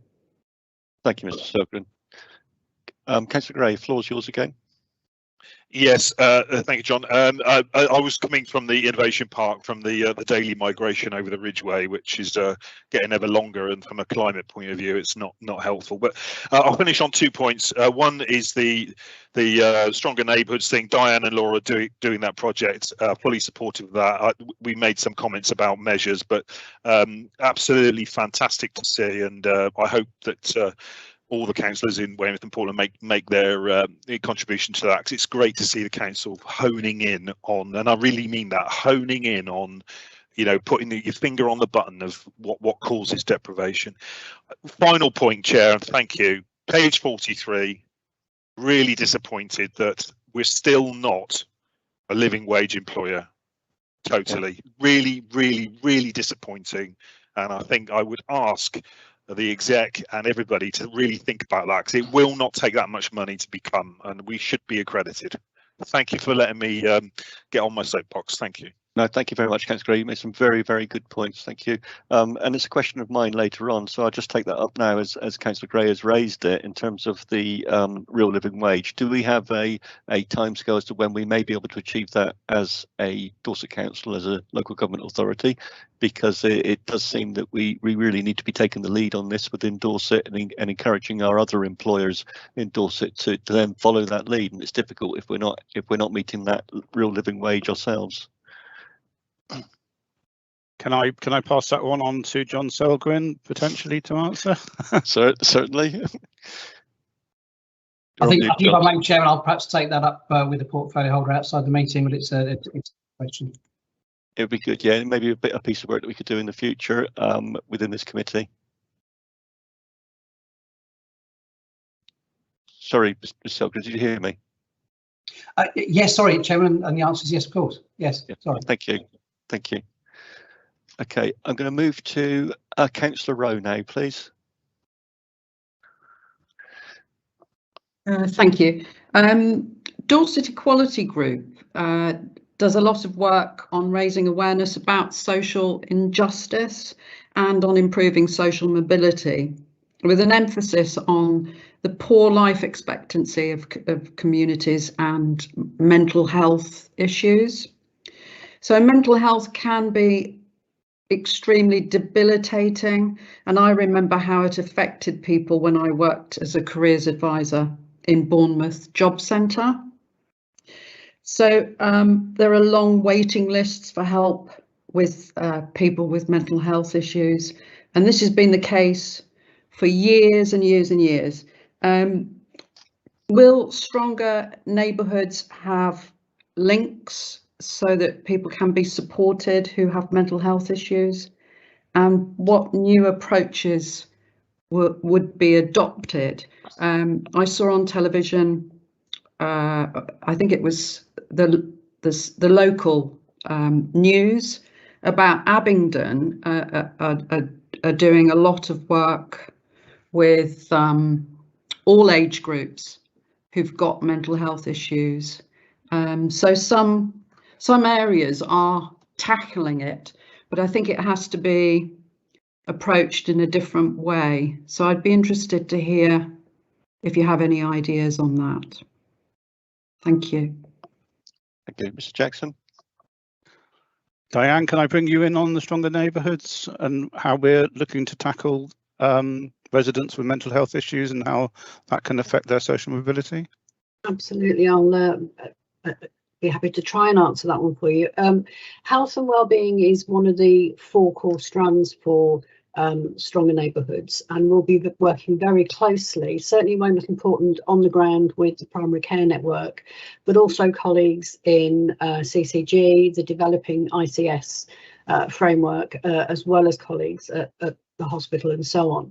So you are right, new approaches are what we are looking to find, new ways of dealing with some of these issues that we've been, not just us in Dorset, but have unsuccessfully been attempted in the past elsewhere as well.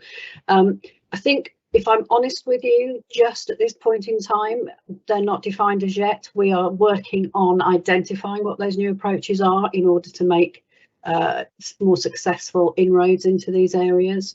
But certainly health and wellbeing is one of our core 4 themes, and very significantly in that is the impact of poor mental health, because it pervades so much for people when they are struggling in so many ways. So thank you for your question. I'll make sure it's very much reflected in the work we do to find those new approaches.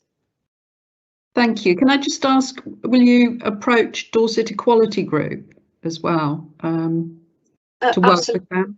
Absolutely. They are one of the groups that we are already kind of having early discussions with, and they will form part of our stakeholder network. That's great. Thank you. It's okay, Councillor Rowe. Okay, thank you. Okay, I've got, that seems to be all of the non-committee members who've requested to speak. So now I'm going to move to the committee, and I've got Councillor Andrews.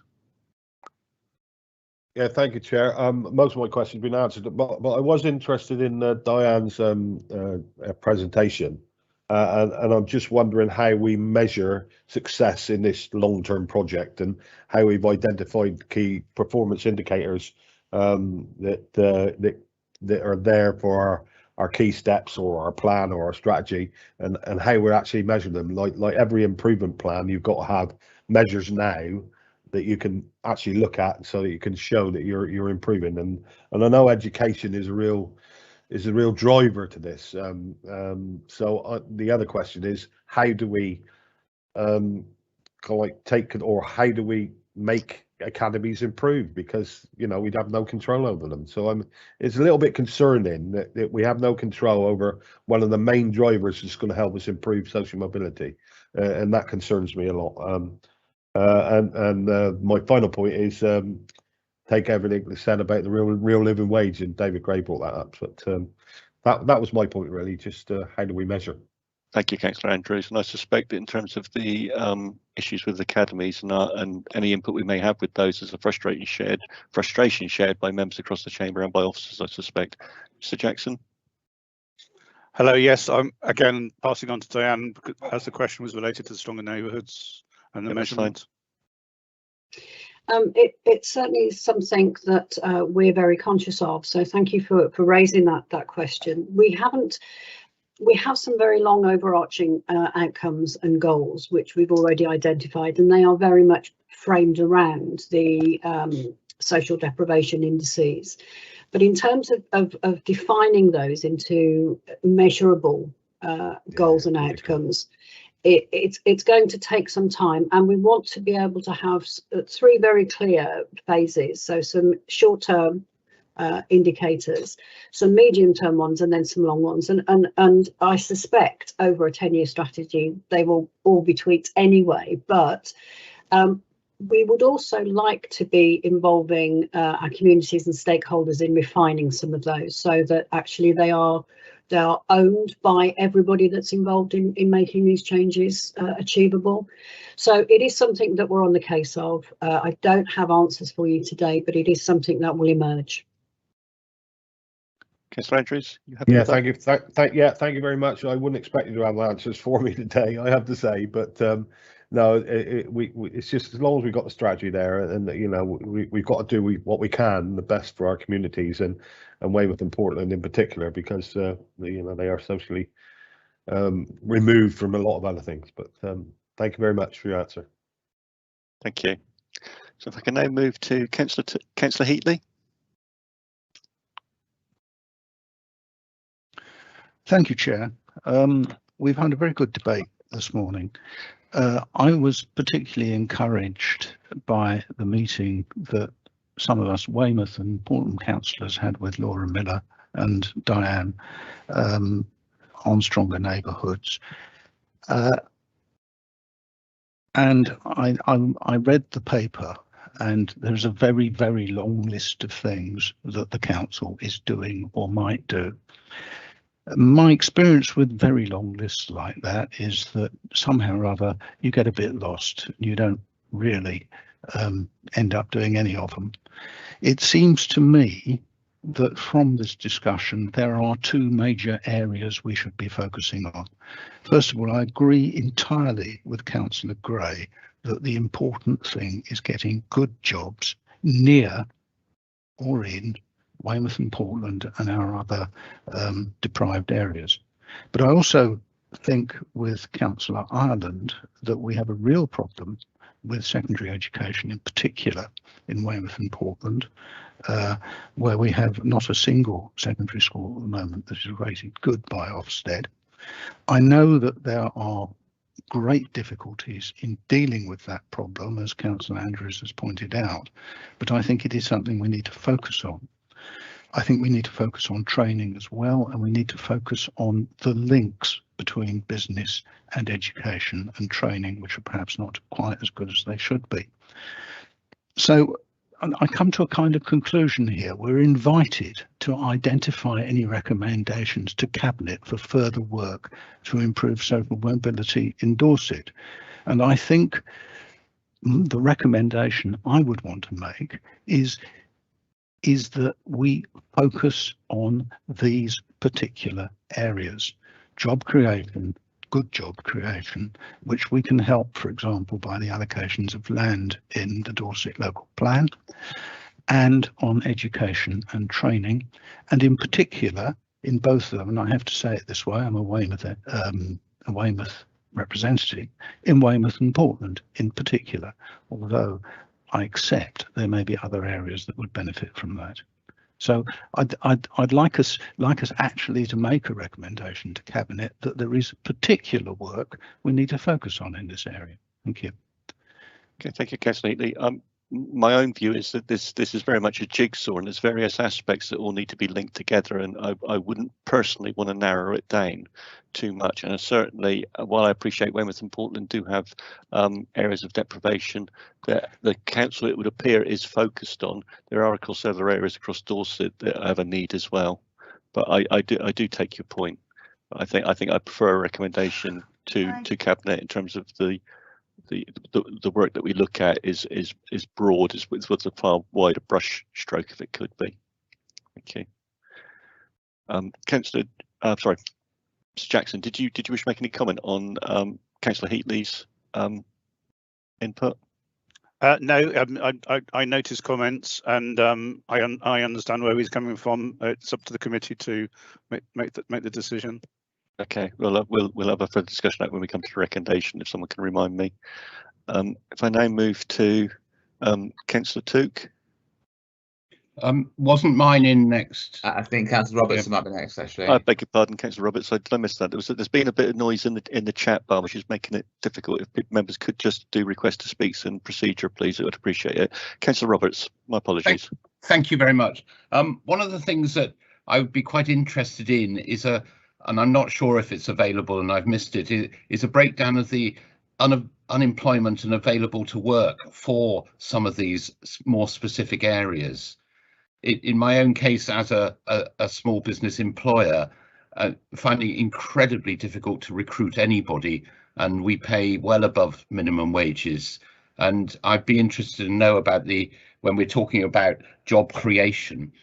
But moving on to that, one of the areas that seems to have escaped, and I'm hoping it hasn't, is the aquaculture, which is an increasingly, and Dorset is recognised as an exemplar in the country for aquaculture, and we have just won a grant to establish or look at the prospect of establishing a hub or centre of excellence, probably in Weymouth.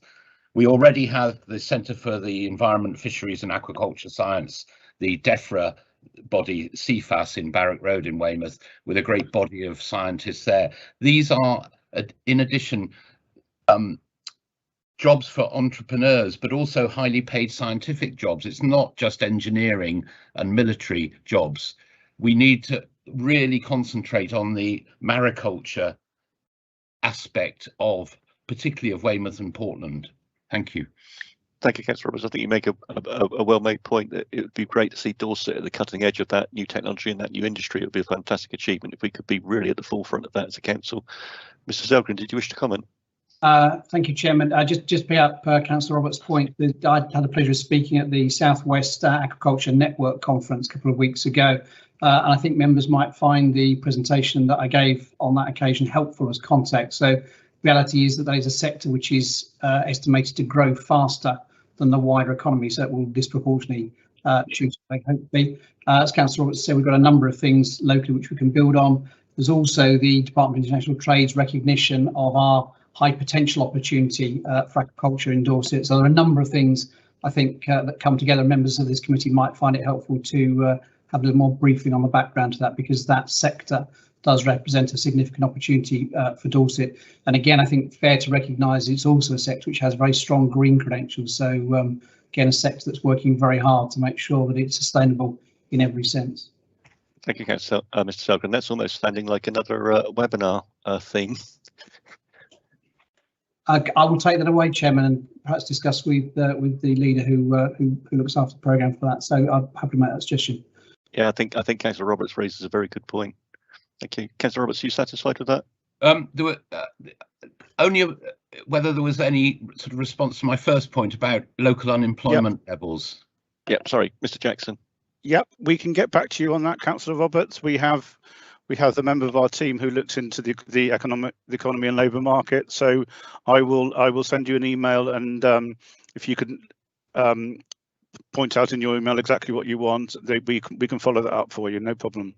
Well, I think it isn't just me, but I think it's very useful to know when we're talking about the necessity for job creation, whether there is actually a large pool of people who are looking for work or whether there isn't. Yeah, I understand that totally. Yeah. Thank you. Thank you, Councillor Roberts. Okay, if I can now move to Councillor Took, please. Thank you, Chair. My question was really prompted by some of this extraneous chat in the chat bar. Councillor Gray raised the issue of the real living wage, and there was a comment there that in the chat bar was that we rely on national pay negotiations, which I don't think is good enough. I think rather than have this sort of conversation in the chat bar, it needs to be in the open, because the public can't see the chat bar. They don't know what we're talking about in the chat bar. But perhaps we should raise this is a policy matter as to whether national pay negotiations are good enough, or whether we should be aiming to better those national pay negotiations, certainly with reflection, or certainly with regard to the real living wage. So I think I'd like something scheduled for a more serious, detailed discussion on what that policy should be at some point. Thank you. Okay, thank you, Councillor Took. Yes, that's something we can take away to have a view as to whether we put that onto our forward plan. I wholly agree with you that the conversation shouldn't be going in the chat bar. I have made a request for members not to engage in the chat bar those discussions, because you rightly say it's not open and transparent to the public. And can we please keep the chat bar just to RTSs and to points of procedure, please? Thank you. It's a point well made, Councillor Took. Thank you for that. Thank you. Okay. Next, I have Councillor Canning, please. My Vice Chairman. Thank you, Chair. Yes, a couple of points really. I think one thing that I think is missing from the overall report is looking at past lessons. I feel the problems that have been talked about, the way in particular is facing, been discussed for the best part of 20 or 30 years, and it kind of feels at times that we haven't spent enough time looking at what actually works over the long term and what doesn't work. And too much public money in general, it gets thrown at poorer areas in the hope that some of it sticks, some of it makes a difference. And I just feel that not enough analysis has been done, either in this report or perhaps even nationally, to say what is actually really effective in changing things over the long term. Because it's no good having a great 4 or 5 year plan, because a great 4 or 5 year plan is not going to make enough. There's not enough time to make a real difference to things. If we talk about changing education, if we talk about changing aspirations, they're much longer term than this. And we need to find out if there are role models in this country or overseas who have done a good job of turning things around over that sort of long time period, and we can learn from what they've done. And I feel that would be a very useful exercise at some point for somebody to do. Secondly, I'd like to support what Councillor Gray and Councillor Tucker are saying about the real living wage. I think we should recommend to the Cabinet that they look at that as part of the budget process this year and see how much it would cost for this council to adopt the real living wage as a minimum wage for all our staff, and then we can look at it as part of the budget process, budget cafes, or when it's come back to the Scrutiny Committee to look at as part of the budget, and see whether it's something that we can afford to do within our current financial constraints. And obviously trying to see just where we might find the money from, because obviously there's a cost involved. We need to find the money from somewhere else instead. But I think it would be a very useful and timely process to be included in this year's budget. Thank you. Would you like to comment, Mr. Jackson? No, again, I feel it's something that potentially the committee would like to consider for itself and see whether it's worth an agreement for taking forward. Okay, thank you. Did any other officer have any comment on that? No. If I might just respond in terms of learning lessons from the past, it is something that we are looking at. We're very conscious in Weymouth and Portland about the number of initiatives that have happened, some with some success, some with not very much success. And actually what we are doing is looking at taking the lessons from there, and those that have started to work and maybe stopped or been halted because the time frame has changed or other circumstances have changed. We're looking at building on those where things have improved, and part of the reason for bringing in FutureGov for a short time is actually to learn their lessons as well from the work they've done around the country with other organisations and local authorities. So it's a very important point, very well made, but it is something that we are looking at. Good, thank you. Thank you, Ms. Evans. Mr. Firth, did you want to comment? Yes, I'd just like to go back on Councillor Canning's point about best practice. So the report mentions the Gatsby benchmarks, which is the benchmarks for a Great Careers programme, thus following a global study from a team of academics of what is good careers education. It's not just a good careers fair every year, it really is in detail. It's talking about labour market, agriculture, that kind of thing. So so they're a global recognised kind of level that we need for good careers education, and they've been in existence since about 2016, and all the publications from the Department for Education are saying that they're set to continue. So we are following best practice, and it is kind of long term, and it has been proved to work. So and that's in the report that that we kind of continue to aim for those Gatsby benchmarks in our schools and colleges. Thank you, Chair. Thank you. Mr. Selgren, did you wish to speak? I've got Miss Stainton that is also requested to speak as well. I think in fairness, we'd like to let Bridget speak, Chairman. I'm sure she would add to that. Miss Stainton. Thank you, Chairman. It was on the point about the real living wage in the budget process, and whether you want me to ask Mr. Dunn to come in and respond. Councillors are very well aware of the budget gap that we're facing and trying to plug. I also wanted to make the point about I think Councillor Tuke raised about a policy position would obviously be one for overview committee, but so Chairman, I suggest it's one that we take up with the 151 officer outside of the meeting to give a response to the committee too, if that's okay. That's exactly the point I was going to make as well. I think that we, rather than doing things on the hoof, we will put it onto the forward plan and do a proper piece of work on it. Thank you, Ms. Stainton. Mr. Selgren.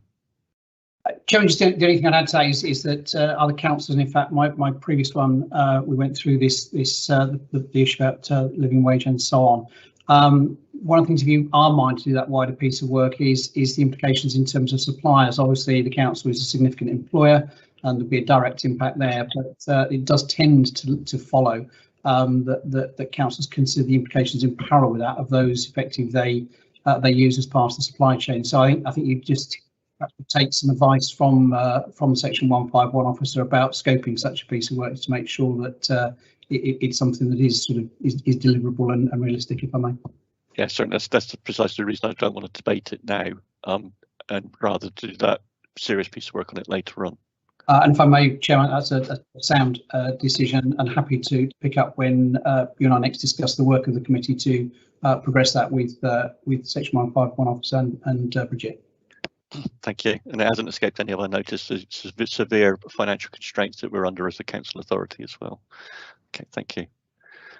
Okay, so I don't have any other committee members that wish to speak. I've got a couple of questions myself. One was relating to page 33 at 11.2 within the report, and I'd just like to inquire as to why we don't make any reference to housing in terms of social mobility. I mean, in my view, we talk about the state of the literature of our children, education, good quality jobs. We've heard a lot about jobs and getting onto that career ladder.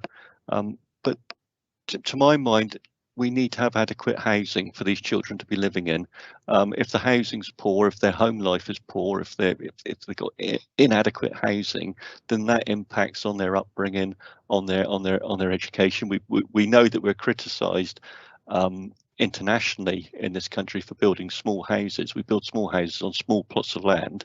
It could be argued that we are very restrictive in the amount of land that we've got to develop, which is true. I think in Dorset it's 83%. I think is not developable because it's AONB or site of special scientific interest, or it's protected lowland heathland, various reasons as to why we can't. But I just wondered why there wasn't more of an emphasis in terms of the housing and the quality of housing, because part of the problems we've got with our children, as I already alluded to, and Councillor Ireland did, that our children often, when they're leaving school to then go on to college or to university, there is a proportion of our children that don't. And they don't because their morale is already on the floor when they're leaving school. They see no future in Dorset. They're not going to get onto the housing ladder. And it all becomes very depressing. As I said earlier about this being a very much, in my view, a big jigsaw where all the various pieces link in. We need to create those jobs. We need to create those jobs that have got a high wage economy to them so that our children can afford to stay in the county. And we know for a fact that we cannot keep on losing children and young families at the rate we are, because in 20 years' time, we're going to hit that tipping balance with more retirees in the county than we've got people of a working age. So I just wondered why housing wasn't more of a focus within the report. To my mind, I feel it should be. I may be wrong, but that's my feeling. Thank you, Chair. As far as I'm aware, it wasn't in the Social Mobility Commission's report, which is why probably we didn't reflect on it during our presentation and our report. I mean, obviously, it's not just Dorset, is it? But there are particular areas within the country where the gap between average house price and average earnings is very significant, and of course it is an issue that has affected places like Dorset in particular. So I take your point, but I think it wasn't included because it wasn't in the Social Mobilities Commission's original report. It'd be interesting to see if and when they come up with a new index, whether they include any more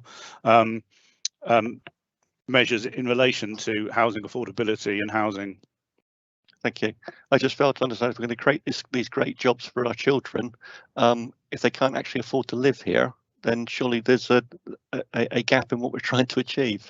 Absolutely. Mr. Bird. Sorry, if I may, Chairman, just respond to Mr. that in terms of stronger neighbourhoods. I mentioned earlier that we have 4 core themes. Those are health and wellbeing, employment, education and skills, housing and services, and crime and community safety, because we recognise that it is that jigsaw that you've spoken about, and all of those factors impact on our residents, and we want to be exploring ways that we can take that approach which recognises the complexity of those challenges. Thank you, Mr. Bird. Just on the point of housing, in the 2021 Prosperity Index report mentioned in the report, in that infrastructure we came out very bad, 355 out of 375, economic quality at 259, enterprise conditions at 230, and social capital at 195, and they've all been mentioned. A category called living conditions, which is about housing, we were 106th out of 379, so that is for Dorset overall, so we're not particularly bad on that. In terms of the quality of the housing, we do also have programs going on to improve it, things like Healthy Homes Dorset offering insulation funded by anyone we can get to fund it, including the council. Heat Melcombe Regis put lots of central heating systems in Melcombe Regis and around Weymouth. We've got programs to improve private rented sector accommodation, including improving enforcement. So that's the sort of quality of housing. That still doesn't address the affordability of housing, which was also raised. Thank you. Yeah, it was just interested to know as officers what you thought about that. Mr. Selgren, did you wish to comment? In fairness, Chairman, I'll not, because obviously we have a corporate director for housing, Andrew Burney, and again, I'm sure that members would like to get into a longer discussion about that particular matter. Andrew would be better placed than I perhaps to walk through that with you. I just would make the observation that we do work very closely with colleagues in housing, because as members have said during the course of this discussion of this agenda item, there's a very, very close link between housing and wider determinants of social and economic performance. Yeah, thank you. As you say, Mr. Jackson, it didn't appear in the original report that you alluded to. It just seems to me that it is part of the jigsaw, part of the piece that needs put in place for Dorset to move forward with its young people. Thank you. I've got another question. The poor ranking of schools in the Weymouth and Portland area, and I'd just like to know, is this the reason these schools appear not to be performing?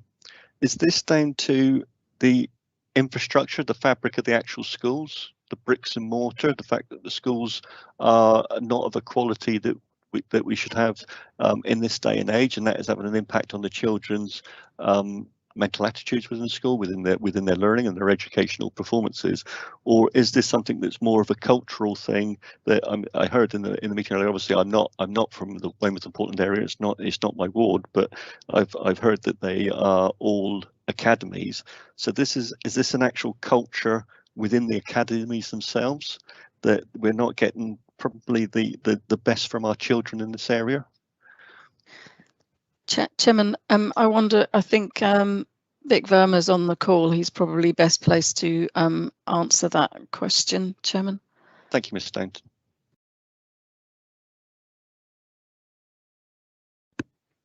Hello, Vic. Sorry to bounce you into this. Chairman, no, that's fine. I think the challenge we have is obviously through the pandemic, whilst a number of those schools, in particular the secondaries, have carried those judgments over for a period of time, which are less than good outcomes in terms of Ofsted.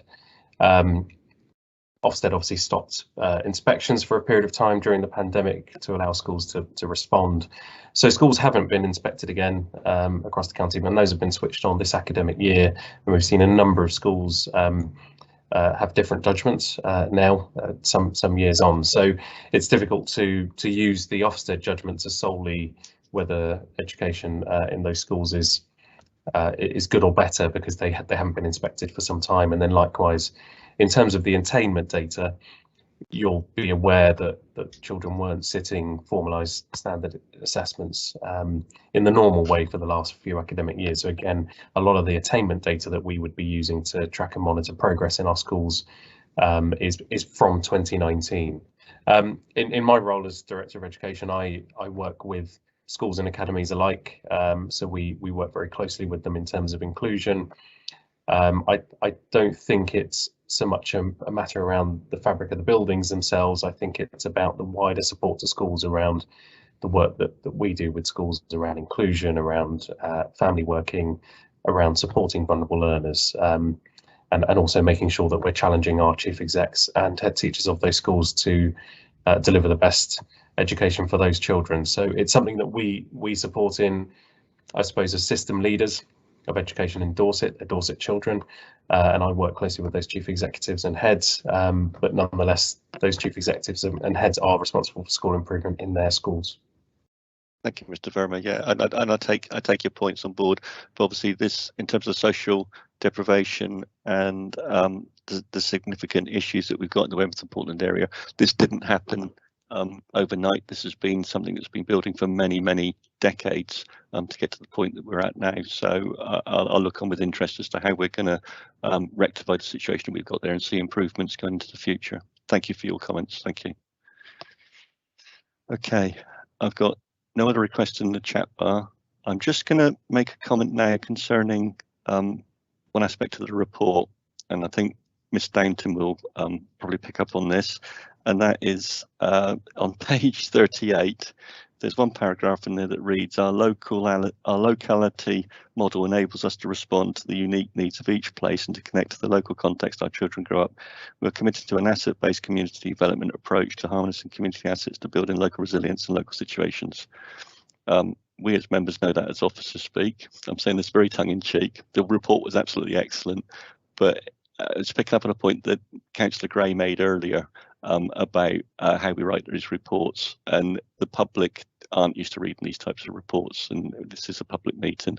And I know, Ms Downton, you were doing a piece of work around report writing to get a continuity across report writing, and I don't know how far we're progressing with that. As I say, this is very tongue-in-cheek for me. It's a little bit naughty from me, but it's a really good report. But things in plain English are really helpful. Can I just come in before Yeah, Richard certainly, does? Mr. Jackson. So this would have been in the appendices, would it be in Appendix 1? Page 38, yeah, on the report. Yeah. So you know, we fielded out the questions that came through the Social Mobility Commission to other colleagues, and we got those. We got the responses, and it probably should have been up to me to edit that in a more user-friendly fashion, should I say? So sorry about that. Yeah, that's right. It's quite fine. I just wanted to make the point, as Councillor Gray alluded on it earlier. Miss Downton. Yeah, thanks, Chairman. You know, again, good point, well made. And we do, you know, we do need to make sure that everything that we put out is accessible and written in plain English, and I know you've raised it because you know it's dear to my heart as well. So thanks for alerting us to that particular point on that page. And I know we're going to be doing a bit of work on our style guide in terms of guidance for colleagues in writing material. So and we're hoping to do a bit of a relaunch of that. So it's a timely interjection. Thank you, Chairman. Thank you. Okay, as I say, I've no other request to speak. So before I come to the recommendations, can I just thank you, Mr. Jackson and Ms Evans and Mr. Bird and Mr. Firth, Mr. Jackson for coming mob-handed, and also for Mr. Berman for his input as well. I really do appreciate it. It's a really good report, and as Councillor Gray mentioned earlier, it's nice to see that the social mobility issue now is front and centre of the council, and it's some fantastic work obviously that's going on at the moment and will continue to go on, and I really appreciate that. And as I say, that you've come to this committee so mob-handed and given us such a good presentation. My appreciation. Thank you very much. Do you want me to keep the shared screen on with the recommendations, or would you feel, or do you feel as if you've No, certainly we can keep on for a minute. So members of the committee, the recommendation that we've got is that the Scrutiny Committee note the evidence attached regarding social mobility in Dorset and identify any recommendations to the Cabinet for further work to improve social mobility in Dorset. Ms Watson, you will have captured the comments that have been made, and there's been a lot of comments. We've had a really good debate over this. Now, I know Councillor Heatley did raise a question about the recommendation and changing it. I just wonder whether Councillor Heatley would be content to leave the recommendation as is, which I think is a far more broad brush stroke as it stands at the moment. Councillor Heatley. We've had a good discussion. I'm not going to press this, provided the minutes reflect the fact that we have talked a lot about jobs and education, I'm happy. Thank you, Councillor Heatley. So I think, members, if there's no dissent, I think, as I've already said, Ms Watson will have captured the comments we've made, which will then go into the minutes to Cabinet for their consideration. Okay, so if that's all good with everyone, brilliant. Thanks ever so much, Mr Jackson, for you and your team. I really appreciate that. You can unshare screen. That's it. Great. Thanks. So I'll move on to agenda item 8, the former St Mary's School Shaftesbury acquisition. And I've got Mr Vic Verma to present, and the portfolio holder is Andrew Parry. I think you're also accompanied by Mr Scutton. What am I right in thinking? Chairman, it's John Sobin, Executive Director of Place. I'll be supporting Vic this morning on this in terms of covering the property dimensions. Okay, thank you. Okay, thank you, Mr Verma. If you want to continue. Thank you, Chair. And so to introduce the report, hopefully colleagues are familiar with the former St Mary's School, so I'll just talk a bit about the background and then bring us up to date on where we are. So as a council, we prepared our SEND capital strategy to look at investment in increasing sufficiency of SEND and specialist placements across the council, so not just in the north, but actually in all parts of the council. So it's a comprehensive strategy that we prepared in August and then came to Cabinet in December and January. Alongside that, the opportunity around the former St Mary's School came about and aligned very neatly with our strategy, and that's where the two pieces of work, I suppose, aligned in terms of our wider work to increase the number of specialist places as a SEND, and the sufficiency of SEND remains a Dorset Council and local authority statutory responsibility. So on the 8th of December 2020, the Cabinet considered a business case which was I suppose a cross-directorate piece of work that touched all of our key directorates, as we worked together to put together a business case around the acquisition of the land and property at St Mary's School in Shaftesbury, and thinking about how we could use that as a council potentially around our SEND sufficiency work. So agreement was given by Cabinet, and a consultation took place in early 2021, culminating in a final business case and an outcome of the consultation report, which came to Cabinet on the 29th of April and was given approval to proceed, both in terms of proceeding with the use of the site as a centre for excellence, as we describe it now, and also to support with increasing special school provision for Dorset children. Part of the work there was to set the school up as an independent school, so through a limited company, which was endorsed by council as part of that business case, and then operate a school from within that. And that's the process that we have been working through over the course of the last many months since April 2021.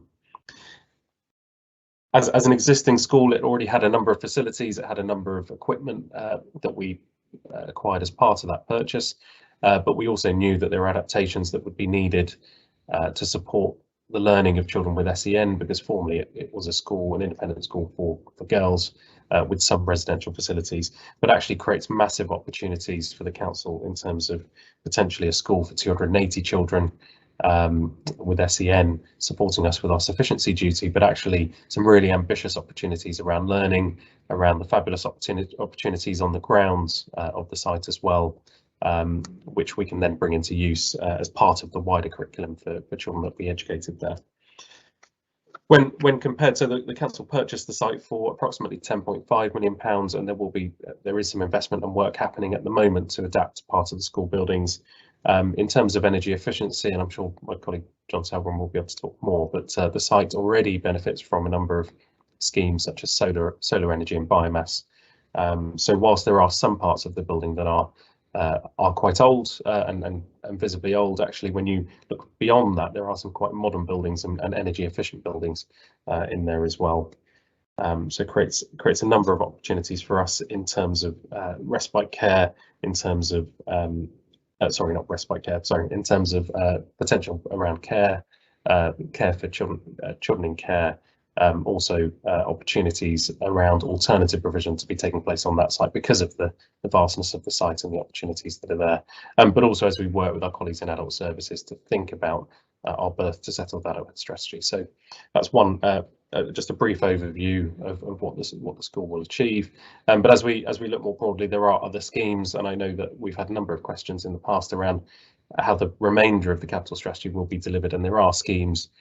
So recently, Bowcroft School came forward to expand to bring about 75 to 80 places that will be coming back to Cabinet following a short consultation in December, and a number of other schemes that I'm talking to schools about around expansion or inclusion hubs, which are about expanding specialist provision as well.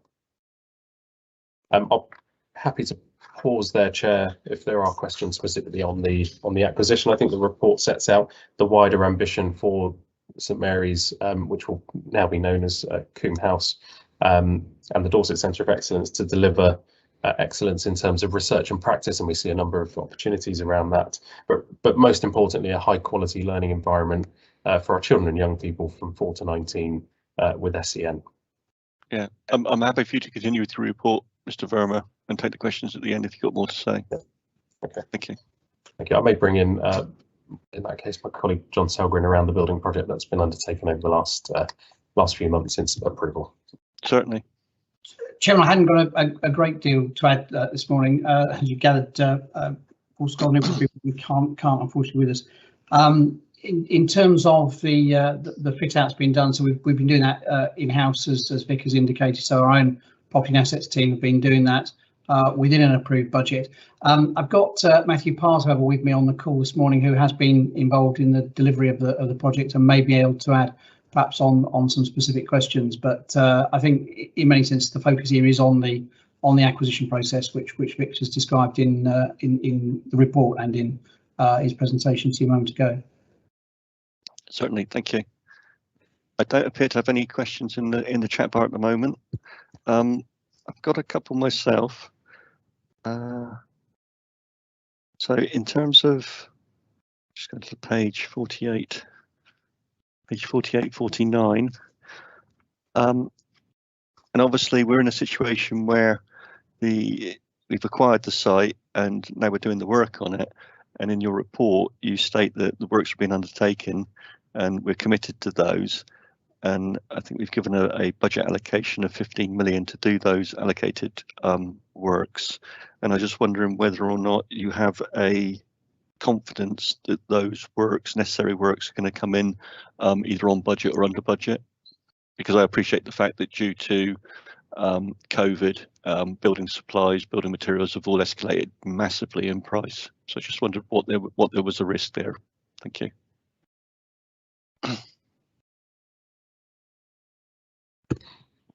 Happy to start off, and John and Matthew Pars may want to come in on the detail in terms of their technical knowledge of the work. We monitor this through a fortnightly group, which is chaired by our chief executive and has a number of our executive directors overseeing the project. At the moment, the project will come within budget, within that £15 million budget. So there's confidence around that, but there have been challenges around, which I'm sure my colleagues can talk about more, in terms of wider construction market, availability of labour and also availability of materials, which have incurred some additional costs. And I think not just for this particular scheme, but for a number of schemes that the council is running. But John and Matthew may want to come in on that.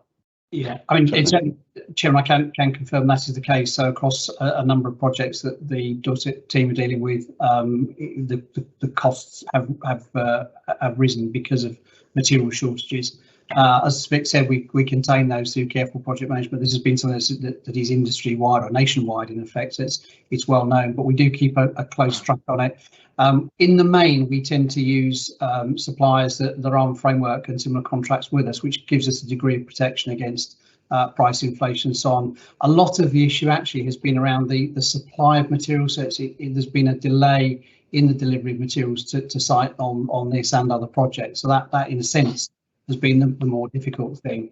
But yeah, certainly the issues around what the construction industry face nationally is, I think, a combined COVID and EU exit consequence are certainly well known, and the council sadly had suffered some of that as well. But I think fair to say, and I think maybe want to comment further, we've got a very clear timeline for delivery to get the school into operational usage, and with the project management governance arrangements that Vic has described a moment ago, we've made sure the project remains on track, and indeed bearing down tightly on the cost to make sure that we're within the agreed budget variance. Okay, that's really good to hear, Mr. Selgren. And obviously, with that materials and the shortage of materials and the delays that could come in, we're still confident that we're going to be open by February. So that's the working assumption at the moment, as we will continue to monitor that, as you know, in particular around some of those challenges around the construction. But certainly that's the date that we are being provided by the team project managing it, and they're doing that very tightly. I suppose in parallel, there's a comparator in this report about the time and cost it may have taken to look at either a new build or a similar scheme elsewhere. And I think we know that just from our own research, but also national benchmarking from the Department for Education, that a moderate estimate around that would be approximately £20 million. The council obviously purchased the site for 10.5 million, and is the overall envelope to support the project is 15 in total. So we know that there is a significant efficiency in terms of the financial benefit and the speed at which we can open a school. I'm sure we're all familiar with projects such as the Harbour School in Wareham, which has taken a number of years to finally get into its new accommodation, which we're hoping will happen in April next year, but is a Department for Education led scheme as a free school, a specialist free school. So it can take anywhere between 3 to 5 years from start to finish to open a new school, which is where the opportunity in particular for Dorset came about in that essentially it's been described as a kind of an oven ready school, but actually with some retrofitting required, means that we can accelerate both the capital work but also have children on site fairly quickly. Thank you. And that is part of my concern, which you've helped with, Mr. Vermin, that the schools do have a tendency to, in terms of the project, they take longer than you originally envisaged. I remember the one very close to my ward, Queen Elizabeth School, when that was built, got into a bit of a situation which took far longer to achieve and to bring forward than was originally envisaged. So it's really good to hear that, and I'm pleased that the project management side of it, you feel confident that we're very much on top of it. That's good to hear. I've got a question in the chat bar for a request to speak from Councillor Took. Thank you. Very interested to hear that the project management of this seems to be going to plan. Very reassured by that.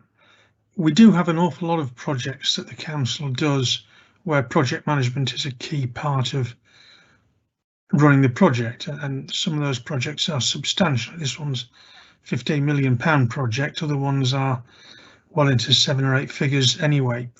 One of the things that we're looking at later in this meeting is the business intelligence performance scrutiny that we got for a lot of things, where we've got reports that are showing results against targets. But for major projects, is it possible to get on a regular basis a current status of those projects? So you must be using some project management software. I don't know what that software is, but or your techniques, whether it's Scrum or Agile or whatever. But we must be aware of significant points in the project life. So targets to be hit, dates to be hit, costs to be hit, go, no-go decisions to be taken. Is there a way of getting a summary of that sort of history alongside the performance scrutiny that we get for other things? Chairman, I suggest we've still got Bridget Downton with us. She might be able to comment out. She has the oversight of the corporate BP, and I can speak a little bit about the project management that we do within the assets function.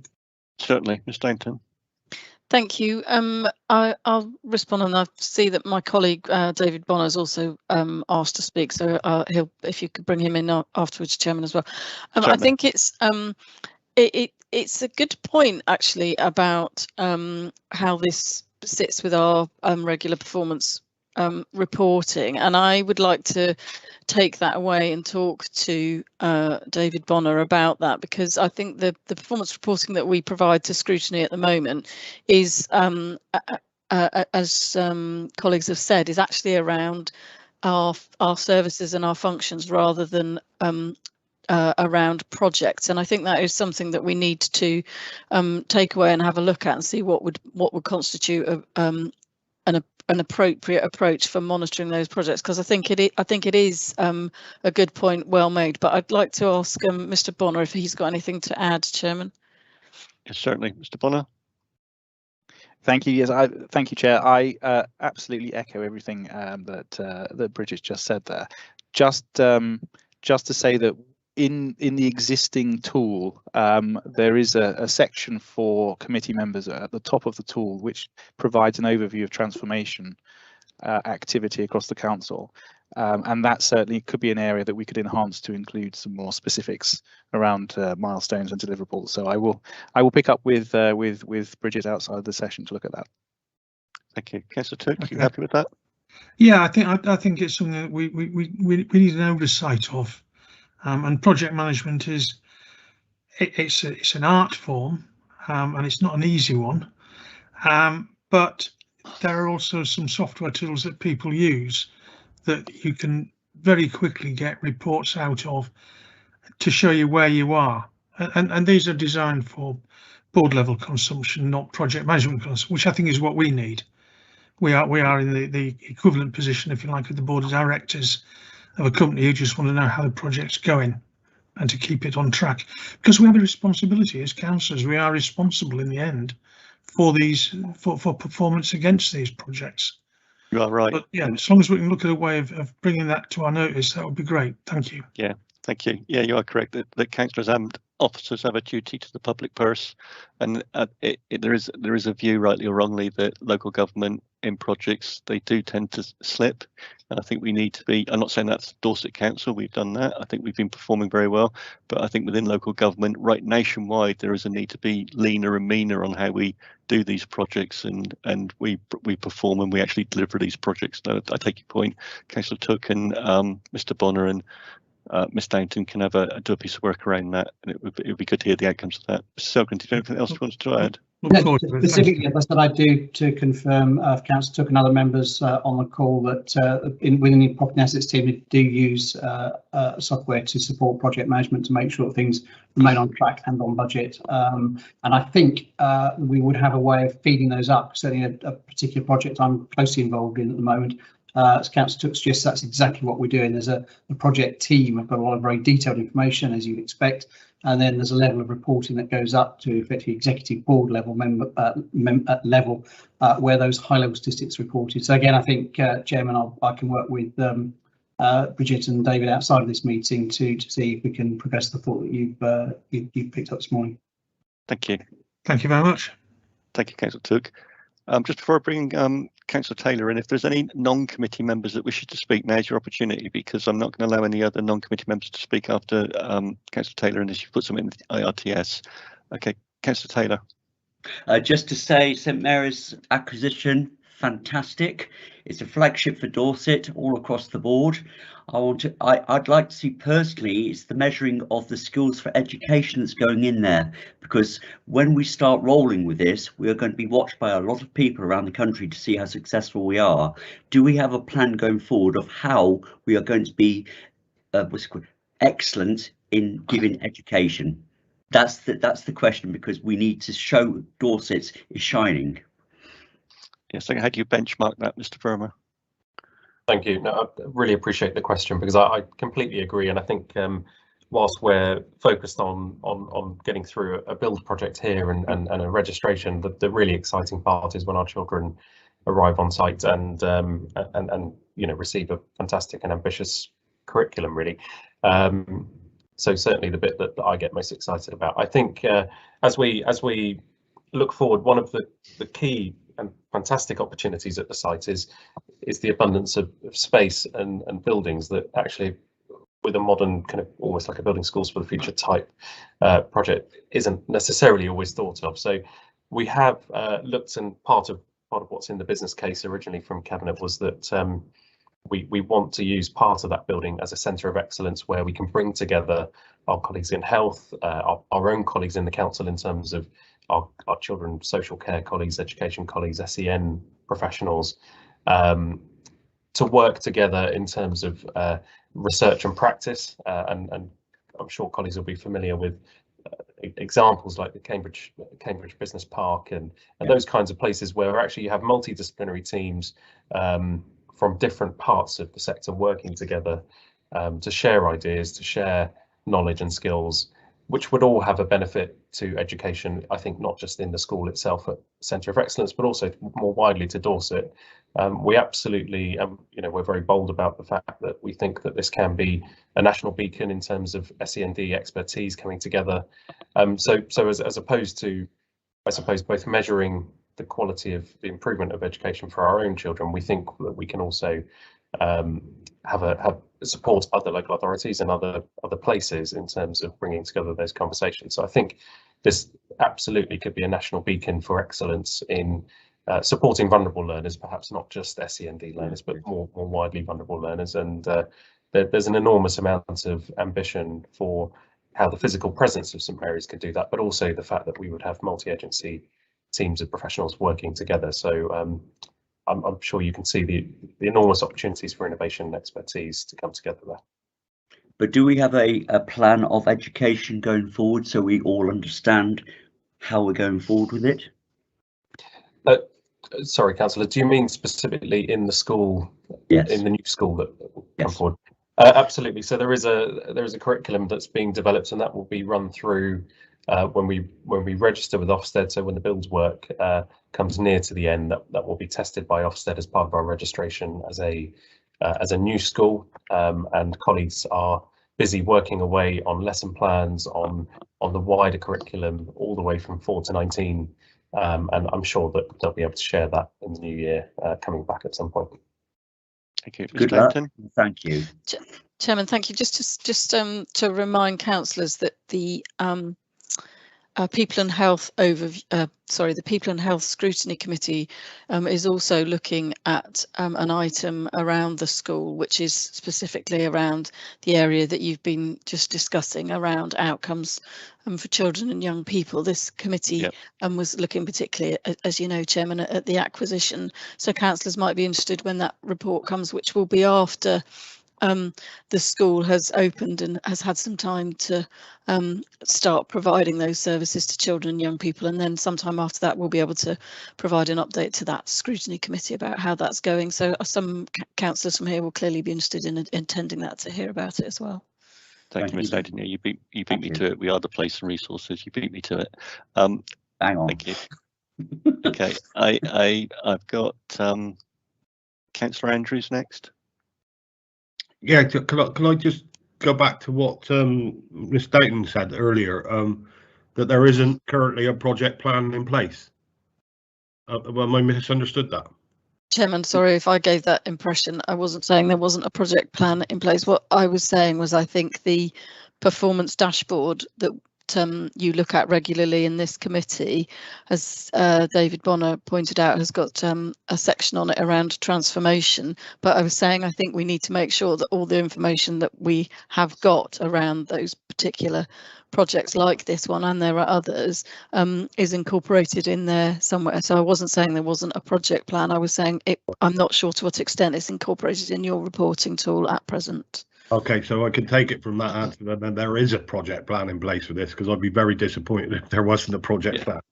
Chairman, absolutely. Yeah. Okay. It was just cross purposes, I think, Councillor Andrews. Yeah, it's just we need to have a look at the performance dashboard and get the information onto that dashboard.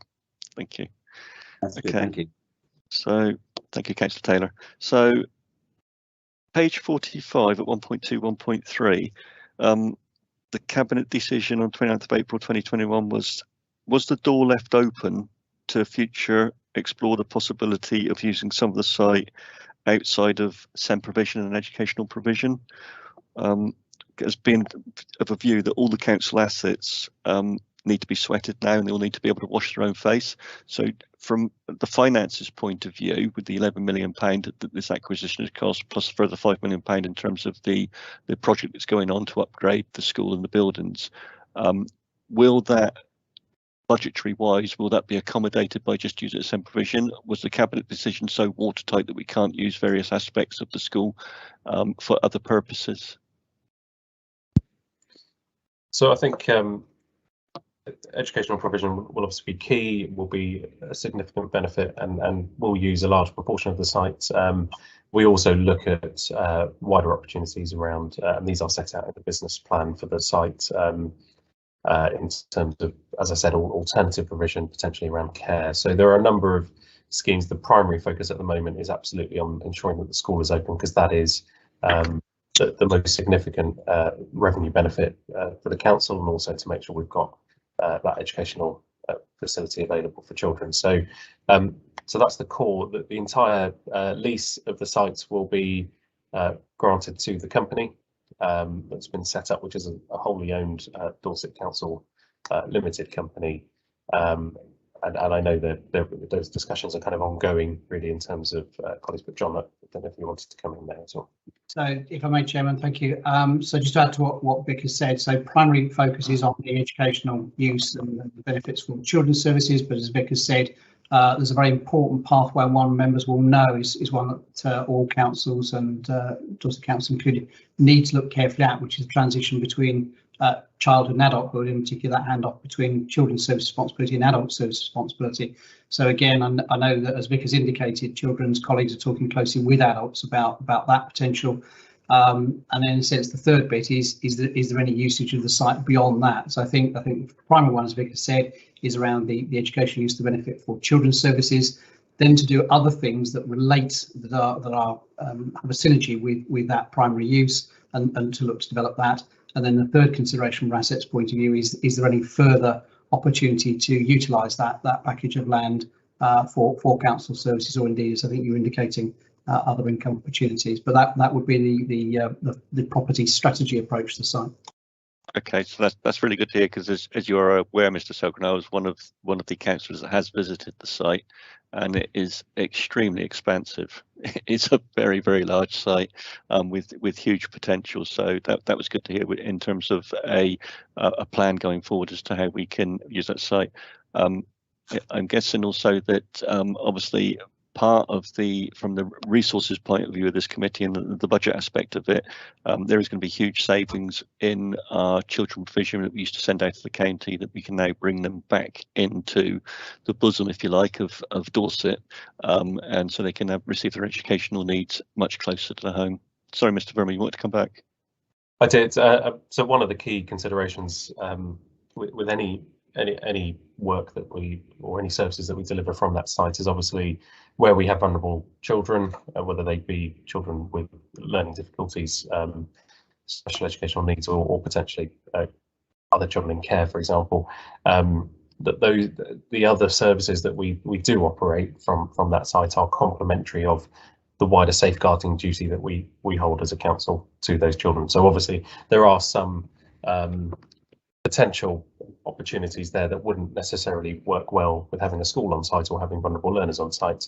So we will obviously think about those really carefully in terms of how we bring online any future services. There is a synergy around obviously children's and adult services working together, and obviously complementary children's services, because we hold that safeguarding kind of halo around that site very carefully. But it is absolutely agree. It's a vast site with enormous opportunities in a number of areas. Thank you. I've got Councillor Canning to speak next. Thank you, Chair. Yes, I just wanted to pick up. Did I hear correctly earlier on that somebody said that the name of the school had changed and it was going to be something else? And if so, is there a wider comm strategy being developed to promote all the things that we're planning to do at the site, and what a big impact we're very optimistic, strong, big impact that we're hoping to achieve here? Thank you. Thank you, Councillor Canning. I believe this was covered in a member briefing last week, so it may be you weren't in attendance, but so apologies for that. But there is a comms strategy. So the former school was known as St Mary's and has been known as St Mary's for some time, but colleagues may not be aware that prior to being called St Mary's School, it was known as Coombe House. And when colleagues who are working on the project have thought about what the future name of the school should be under the Dorset Centre of Excellence as the wider name for the whole site, they felt that reverting to the original name was a positive way forward, and there's a number of announcements that will be coming out over the next week or two around that. Following, you'll have had the presentation from Jen Lewis this morning about communications around that. So there's a wider strategy for comms, but going forward, absolutely Dorset Centre of Excellence and Coombe House School operating on the site there. Right. Okay. Thank you. Yes, I missed the briefing. Sorry. That's okay. Thanks, Councillor Cannon. Thank you, Mr. Burmer. Did you have any further comment to make, Mr. Selgren? No, thank you, Chairman. Okay, so I've got no other RTSs in the chat bar. Councillor Brooks, you've just come in. Sorry, I didn't realise. I thought there were more before me. Just on the issue of the name Coombe House School, I agree with it going back to being Coombe House. But if we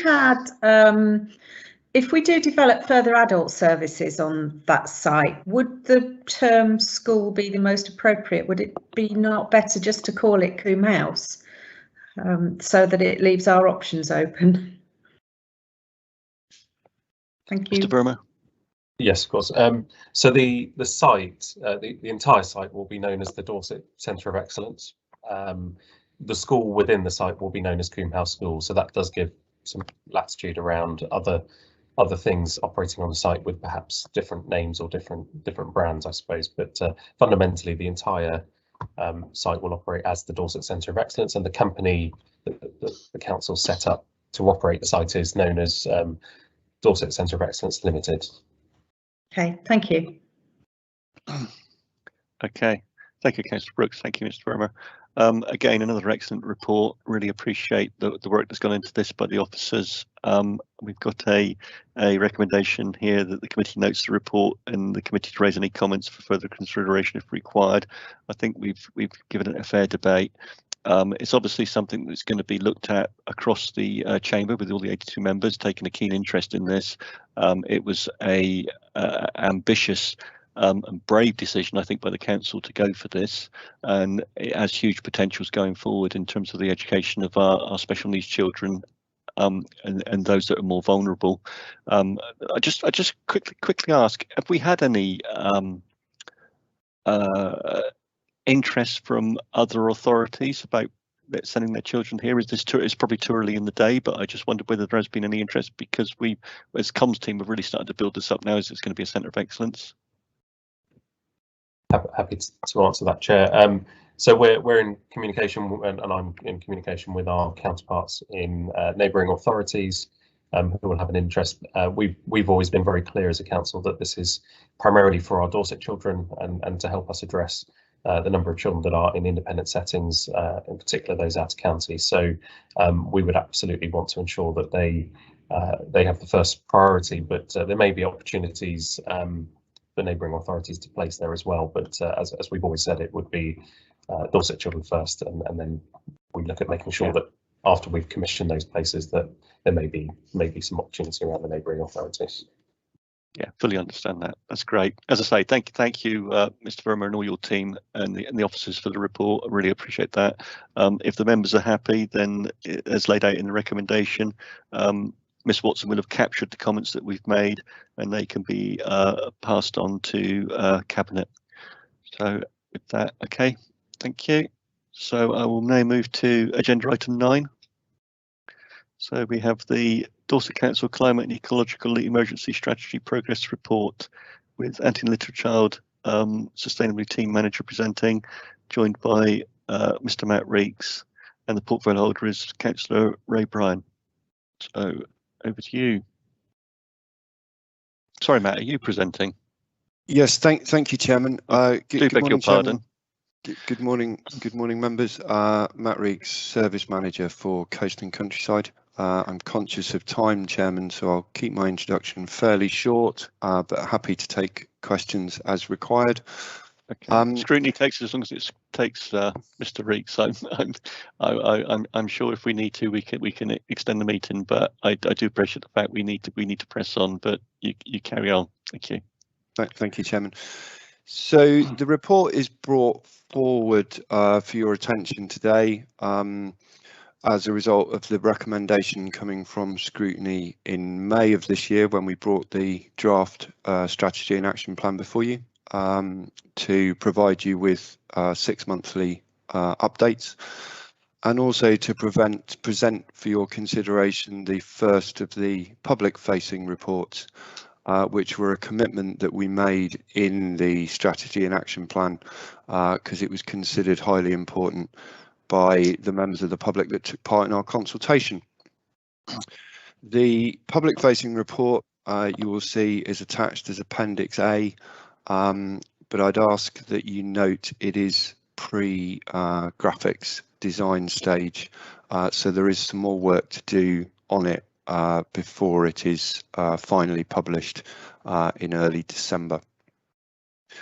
The headline news from the report is that we now have our first complete annual data set, and I'm pleased to announce that our carbon emissions have fallen by 17% during the year 20 to 21, which is, as you'll note, well in excess of the 8% year-on-year budget required to reach carbon neutrality by 2040.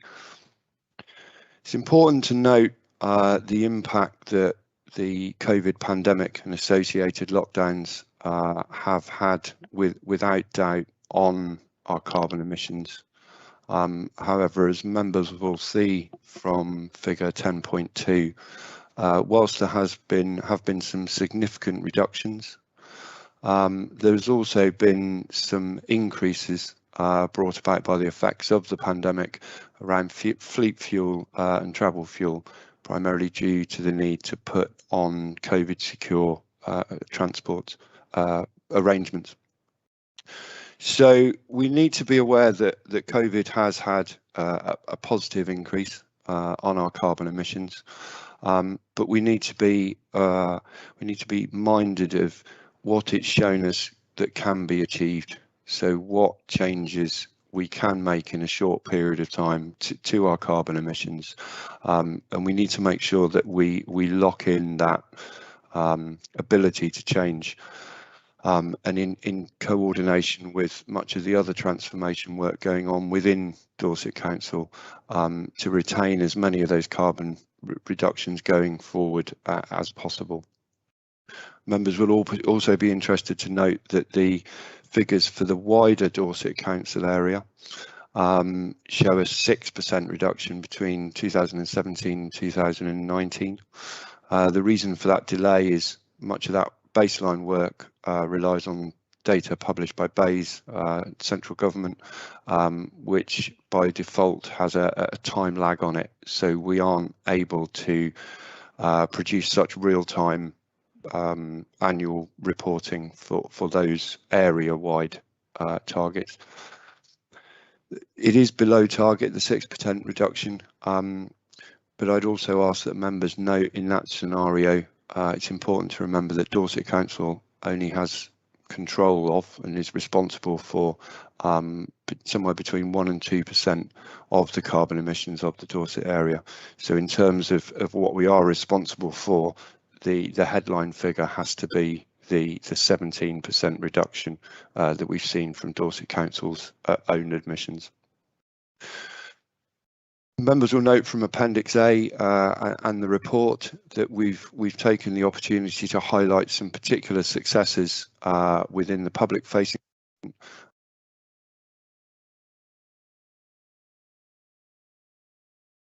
You're on mute, Mr. Reeks, you're on mute. My apologies, Chairman. Members will note from the public facing document and also the report that we've highlighted some particular successes challenges and next steps against the 9 key topic areas. The headline without doubt being the £19 million decarbonisation funding that we applied for and was successful in receiving from SALEX earlier on in this year. I'd also like to draw members' attention to a piece of work that's going on as part of the Making It Happen section, which I'm particularly passionate about. It's about transforming the way in which Dorset Council view climate change, tackle climate change, and also include those climate change adaptations in our business as usual. So this is absolutely central to the ongoing delivery of the strategy and the targets. In short, whilst there are a number of actions specifically listed in the action plan, there's always been an appreciation and well received and echoed by this committee that the strategy will be dynamic and evolve over time, especially to take account of up and coming central government opportunities. On that basis, we've broken the delivery plan down into 41 objectives across the 9 topic headings, which will lead to the establishment of a number of working groups whereby we can bring together senior officers from within the authority to work in close cooperation with each other on the more multimodal elements of the project. I use fleet transport as an example. We need the EV charging infrastructure to be in place. We need the fleet provision to be in place. And we need that cultural change within the organisation to be in place. So that's very much about bringing the key officers together to really drive this forward through the DNA of our organisation, and also that adaptation of business as usual. Thank you, Chairman. Hopefully that gives you a suitable oversight of the report. We're very happy to take any questions as required. It does. Thank you very much, Mr. Reeks. I just want to pick up a quick point while I'm waiting for the RTSs to come into the chat box from members who are outside of the committee, and then I will move to members in the committee. So if anybody who wishes to speak who's not on the committee, then now is your opportunity to get an RTS in.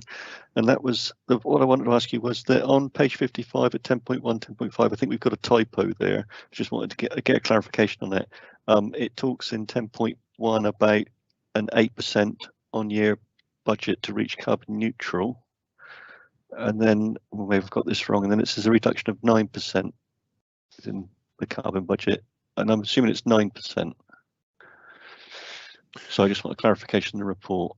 Yeah, Chairman, they refer, 10.1 is referring to the Dorset Council carbon emissions, where the target is 2040.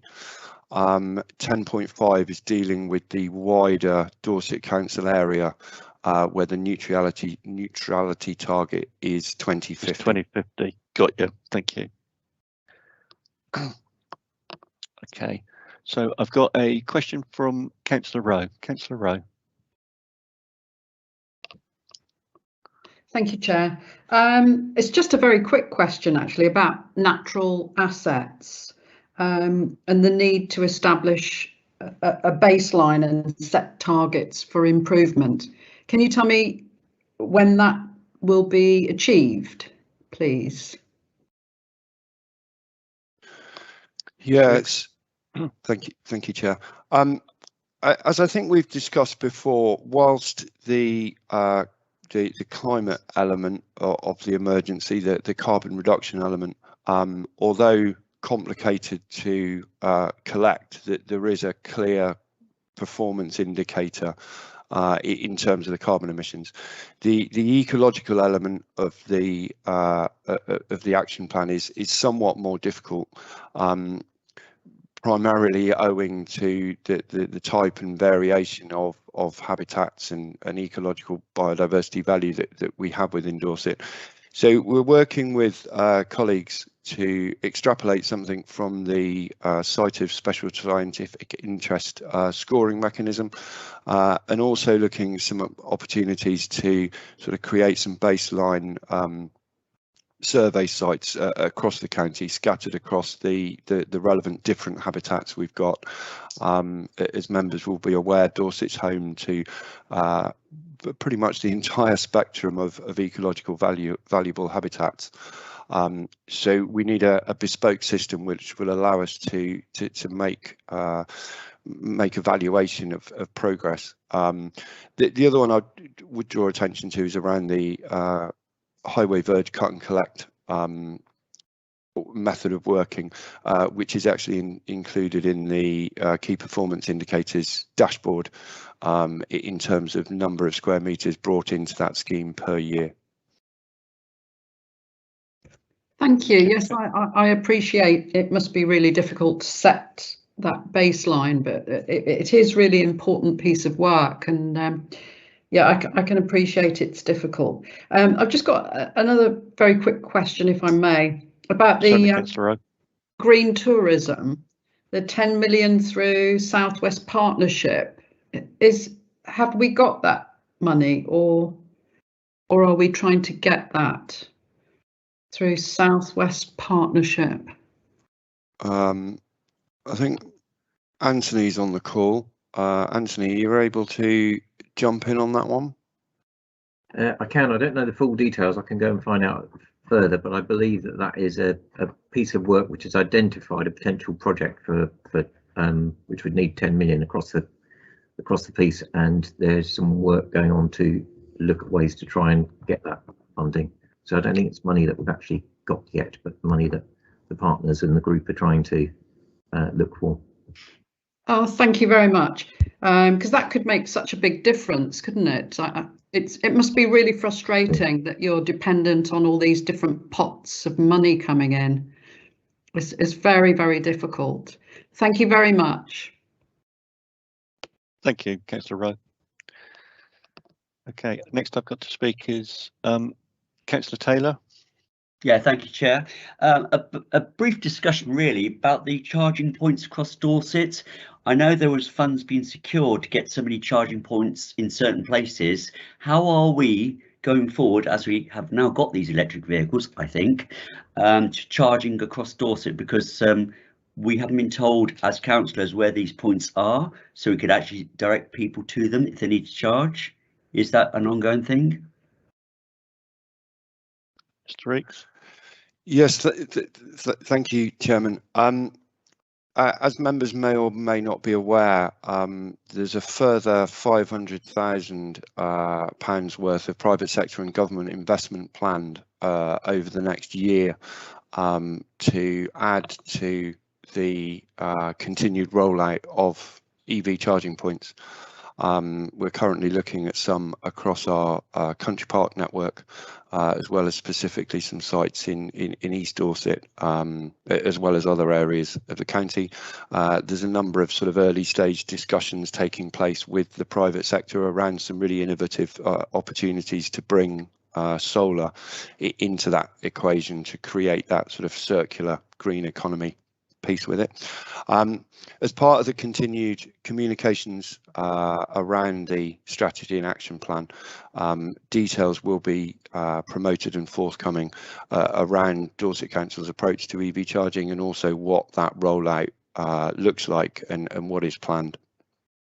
Right, okay, so that would tell us exactly where the points are going to be so that people can be directed to it. And by the way, as we're on about communications, can I thank the communications team, because I've had 2 messages about traffic problems in Dorset so far. Brilliant. That's good. Thank you. Thank you, guys. Thank you. Okay, thank you, Mr. Reeks. Okay, I'll now move to Councillor Ireland. Sorry, it's really slow today for some reason. I don't know why. Just a quick question. I was at a presentation by somebody from Regen at the weekend, and it was about a report which apparently Regen produced for the LEP and Dorset Council BCP on carbon neutrality over the next few years. And apparently one of the options was that, or suggestions, was that Dorset as an area, so not just Dorset Council, but could be basically carbon neutral in terms of electricity generation, i.e. generate all our electricity ourselves by 2050, and that was through solar farms and offshore wind.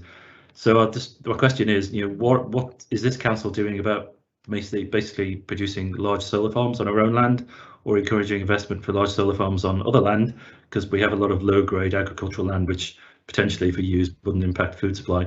And what are we doing, if anything, about encouraging an offshore wind? Mr. Reeks, I've got. Thank you, Councillor. Mr. Reeks, I've got Mr. Selgren to speak. Are you happy for him to speak first? Yeah, and the portfolio holder may indeed want to speak on this, and I think Matt Reeks was as well. But just to pick up on the point about the LEP piece of work, as Councillor Ireland has said, that if members haven't seen it, it is in the public domain. It is a very useful study because it does set out the issue about the amount of energy required in the future. And we're also linking that piece of work very closely to the emerging local plan, so that it's informing that. Indeed, I was discussing that with Councillor Walsh as recently as yesterday. But Chairman, I just want to make that point that if members haven't had a look at that report, I do commend it to them. It's very accessible. As Councillor Ireland indicated, it does bring out some very clear messages about the need to enhance the level of capacity within Dorset. The other point Councillor Ireland didn't mention, but I know Lucine, if he's looked at the report, is there's another issue about the capacity in the transmission network. So there's the two combined issues. It's having the access, having the energy available, and also the ability to move that energy from where it's produced to where it's needed. But I'll perhaps, with your agreement, Chairman, you might want to invite the portfolio holder and Mr. Reeks back on the specific point. Okay. Councillor Bryan. Yes, thank you, Chairman, and thank you, John.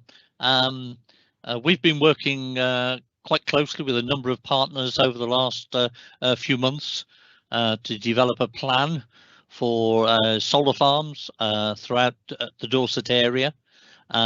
Those are quite advanced now, and as soon as I've got something to report to Council, I will do. It's not just one partner we're talking to, it's several. And out of those discussions, I am very hopeful that we will look at attaining at least 50% of the council's demand for electricity from our own facilities. This is something that I have set as a priority. I'm working very closely with the Property and Assets team, Councillor Ferrari, and we've had numerous meetings on this. And as I say, I'm hopeful to be able to report back to the council members some positive news sort of during the next few months. It's ongoing. Thank you, Councillor Bryan. Do you have anything else to add, Mr. Reeks? Thank you, Chair. Just really to echo the points made by Mr. Selgren, that there is absolutely two elements to this. It's partly the land and the provision of the PV generation facility, but it's also working with the district network operators to ensure that there is sufficient capacity within the distribution network to take on board that generated energy. It was described to me very much that whilst in this country we have a very well developed national grid, it was built to distribute electricity from a number of very, very large power stations. It was never designed and constructed to take in electricity on that more sort of locally, geographically scattered basis. So it's just to echo that, that there are sort of two elements to this. And as Councillor Bryan has said, please be assured there is a huge amount of work going on behind the scenes to sort of bring this package to a point of delivery. Thank you. Councillor Ireland, do you wish to come back? No, that's fine. That's encouraging. The one thing I did hear at the weekend was that apparently there's a change with Ofgem. So, for example, if somebody wants to improve power supply or a new power supply in somewhere, I don't know, like Winfrith, for example, the cost won't be borne by them anymore. It'll be basically borne by everybody, i.e. through electricity bills. So I guess that'll help. Okay. Okay. If I can now move to Councillor Heatley. Thank you, Chair. Can I start by congratulating you on the 17% reduction for Dorset Council in 10.1, not just on the figure itself, which is probably a bit hard to interpret because of COVID, but also just the mere fact that you have been able to calculate it, because it seems to me that getting a handle on actually calculating these things, which have so many contributors, is very difficult. But it's important to have a figure like that because it enables us to judge the progress to the overall 2040 zero figure for Dorset Council as a whole. So, you know, that is a really good indicator. On the rest of the programme, Dorset as a whole and ecology and land use and all that kind of thing, I appreciate we have the government figures that are 2 years out of date. And we also have here a very, very long list of great things that are being done, but it's difficult to come to any overall conclusion from them of how we're getting on. Now, it seems to me it's probably going to be impossible to calculate an actual greenhouse gas reduction figure quickly, but there's a number of areas where it ought to be possible to find kind of intermediate measures, though. So, for example, you can measure how much renewable energy we are providing within Dorset. You can measure to some extent the extent of movements on the roads and how much of them are likely to be generated by fossil fuel vehicles. You can probably get some sort of handle on I've forgotten what this one was going to be. No, shut up, I've forgotten that bit. But you get my drift, that there's a series of intermediate things that are going on in Dorset that go towards that thing, and it would be great to develop some performance measures for them so we can begin to grasp a bit quicker how we're getting to that main reduction 2050 figure. My question, though, specific question is all this work on developing indicators going to be integrated with the performance scrutiny system? Will I be able to find these measures in the performance scrutiny system with everything else? Seems to me that now climate change and ecology is a council corporate priority. It should be integrated into the main system. Thank you, Brian.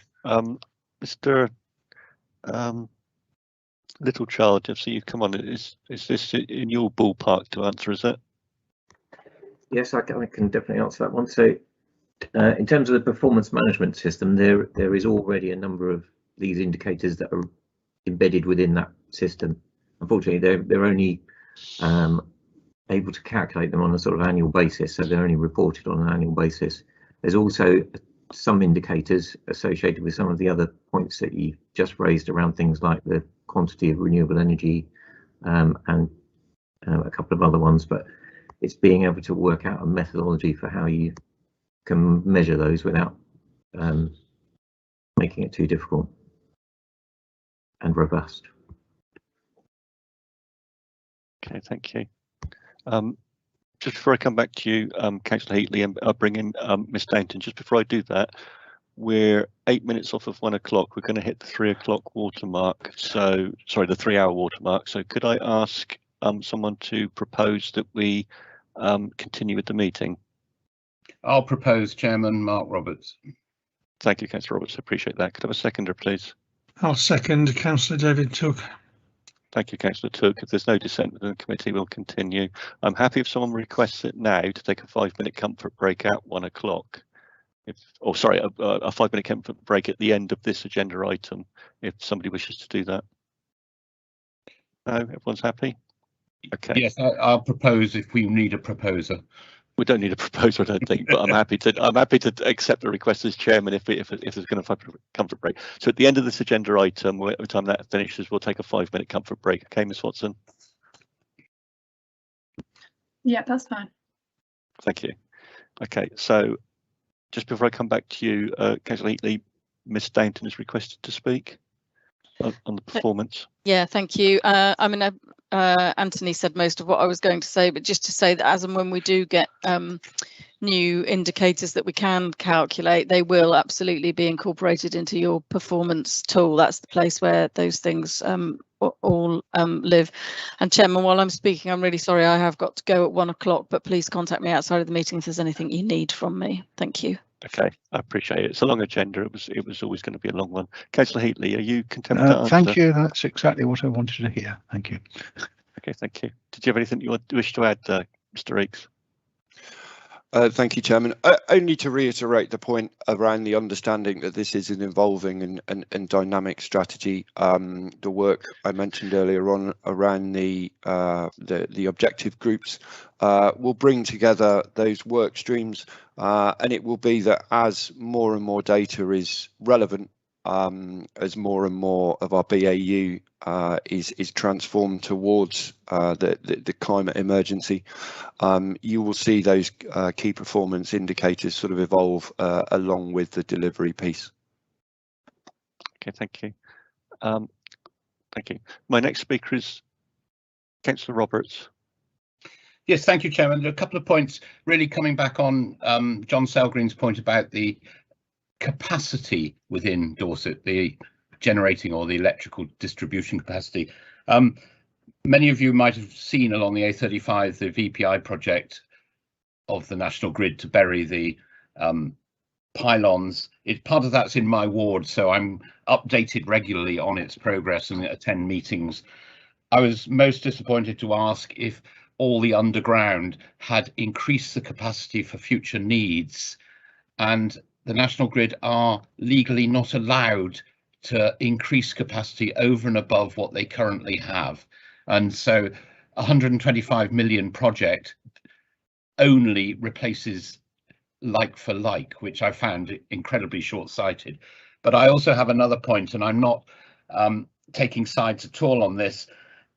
When we talk about electrical generation, there is a proposal for either a power plant or an incinerator at Portland, depending on which view you take on it, a 10 megawatt one, which Portland Port need partly to accommodate next year's expected influx of cruise liners, an estimated somewhere around 200 to 250,000 visitors who mostly come into Weymouth and spend, so an essential part of our tourism. How do we achieve an extra 10 megawatts for Portland, which they require, if our services aren't even sufficient for what we need? And we know we can't electrify the railway because there is insufficient power within Dorset. It's just really posing a question about, I'm not sure that solar or wind farms would replace that need for Portland, and it's an interesting one that we will need to consider. Thank you, Councillor Roberts. Yeah, and you raised an important point, which I was going to come to later on in the committee meeting. Mr. Selgren, would you like to go first, and I'll go to the portfolio holder? Yeah, thank you. Just a brief one on that matter referred to. I think just mindful that there's a live planning application process. A number of members will be. Sorry, Mr. Selgren. Yeah, I appreciate that. I just meant about the energy provision within the county. Sorry. Yeah, I was going to pick that up, but just that little procedural point I just wish to raise, but you're obviously mindful of it, Chairman. On that wider point, indeed so. I mean, I think Councillor Ireland and Councillor Watts both picked up that important point that I think we're seeing increasing, that do appear to be some anomalies in the regulatory context within which the energy sector works, that as both Councillor Ireland and Councillor Roberts have illustrated, perhaps took account of a set of circumstances from times gone by, rather than from the nature of energy supply and production that we have at the moment. Indeed, Matt Reeks made a similar comment in his response a little while ago. So I think that is something that we need to take up. Councillor Bryan may say a little bit about this, but I and Councillor Ferrari, who are working together very closely on this matter, are quite likely to be making some representations into government about these seeming anomalies that we have found, which appear to work against the need to increase opportunities for locally based sustainable energy in the way that Mr. Reeks was describing a moment ago. So a point well made, Chairman. Thank you. Councillor Bryan. Yes, thank you, Chairman. On Monday next week, I'm attending an 8 AM meeting, which is a workshop, a face-to-face workshop, which is called the Green Industrial Revolution and How Energy Can Contribute. It's going to be a very interesting meeting because there's a number of councils that are there, and we're all going to be staking the same claim. We want to produce as much of our own local electricity as we possibly can, but we need to overcome the problem of where it goes in the grid. And I'm hopeful I'm going to get some answers on Monday from ministers. And as soon as I do, I'll be happy to report back to members on what the outcome was. Thank you. I think picking up Councillor Roberts' point, I thought I remember somewhere previously in a meeting in Dorset Council where in terms of any additional energy provision by the electric suppliers, they were talking about a 30 to 50 year period before they could actually improve the infrastructure. Do I remember that correctly?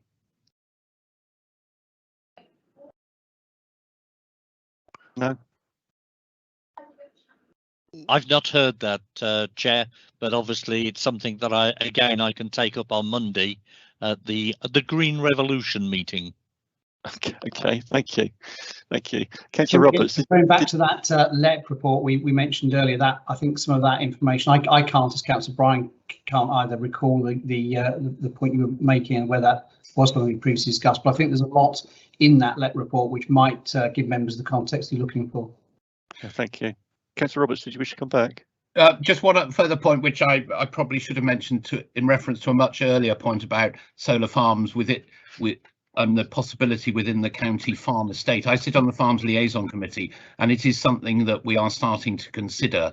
But of course, we have to take into account things like aspect and proximity to any grids. And also, most of the county farm estate is AONB, and the likelihood of getting any approval for anything like that, but it is on our agenda, so just to let members know that it is being actively considered. Thank you, Councillor Roberts, that's very good to hear. Thank you. Okay, members, I could just pick up on a point on page 56, and it's whether the officer team will be bidding for more money from government and have already entered into bidding competition to acquire money from government. Does the officer team have sufficient resources to accomplish successful bids? And I'm just thinking that whether you've got a sufficiently big enough officer team, because I know that when you have to make these approach for these pots of money, you have to move very, very quickly. So can I have an assurance that the officer team that's working on these bids, you're big enough, you're capable to do it?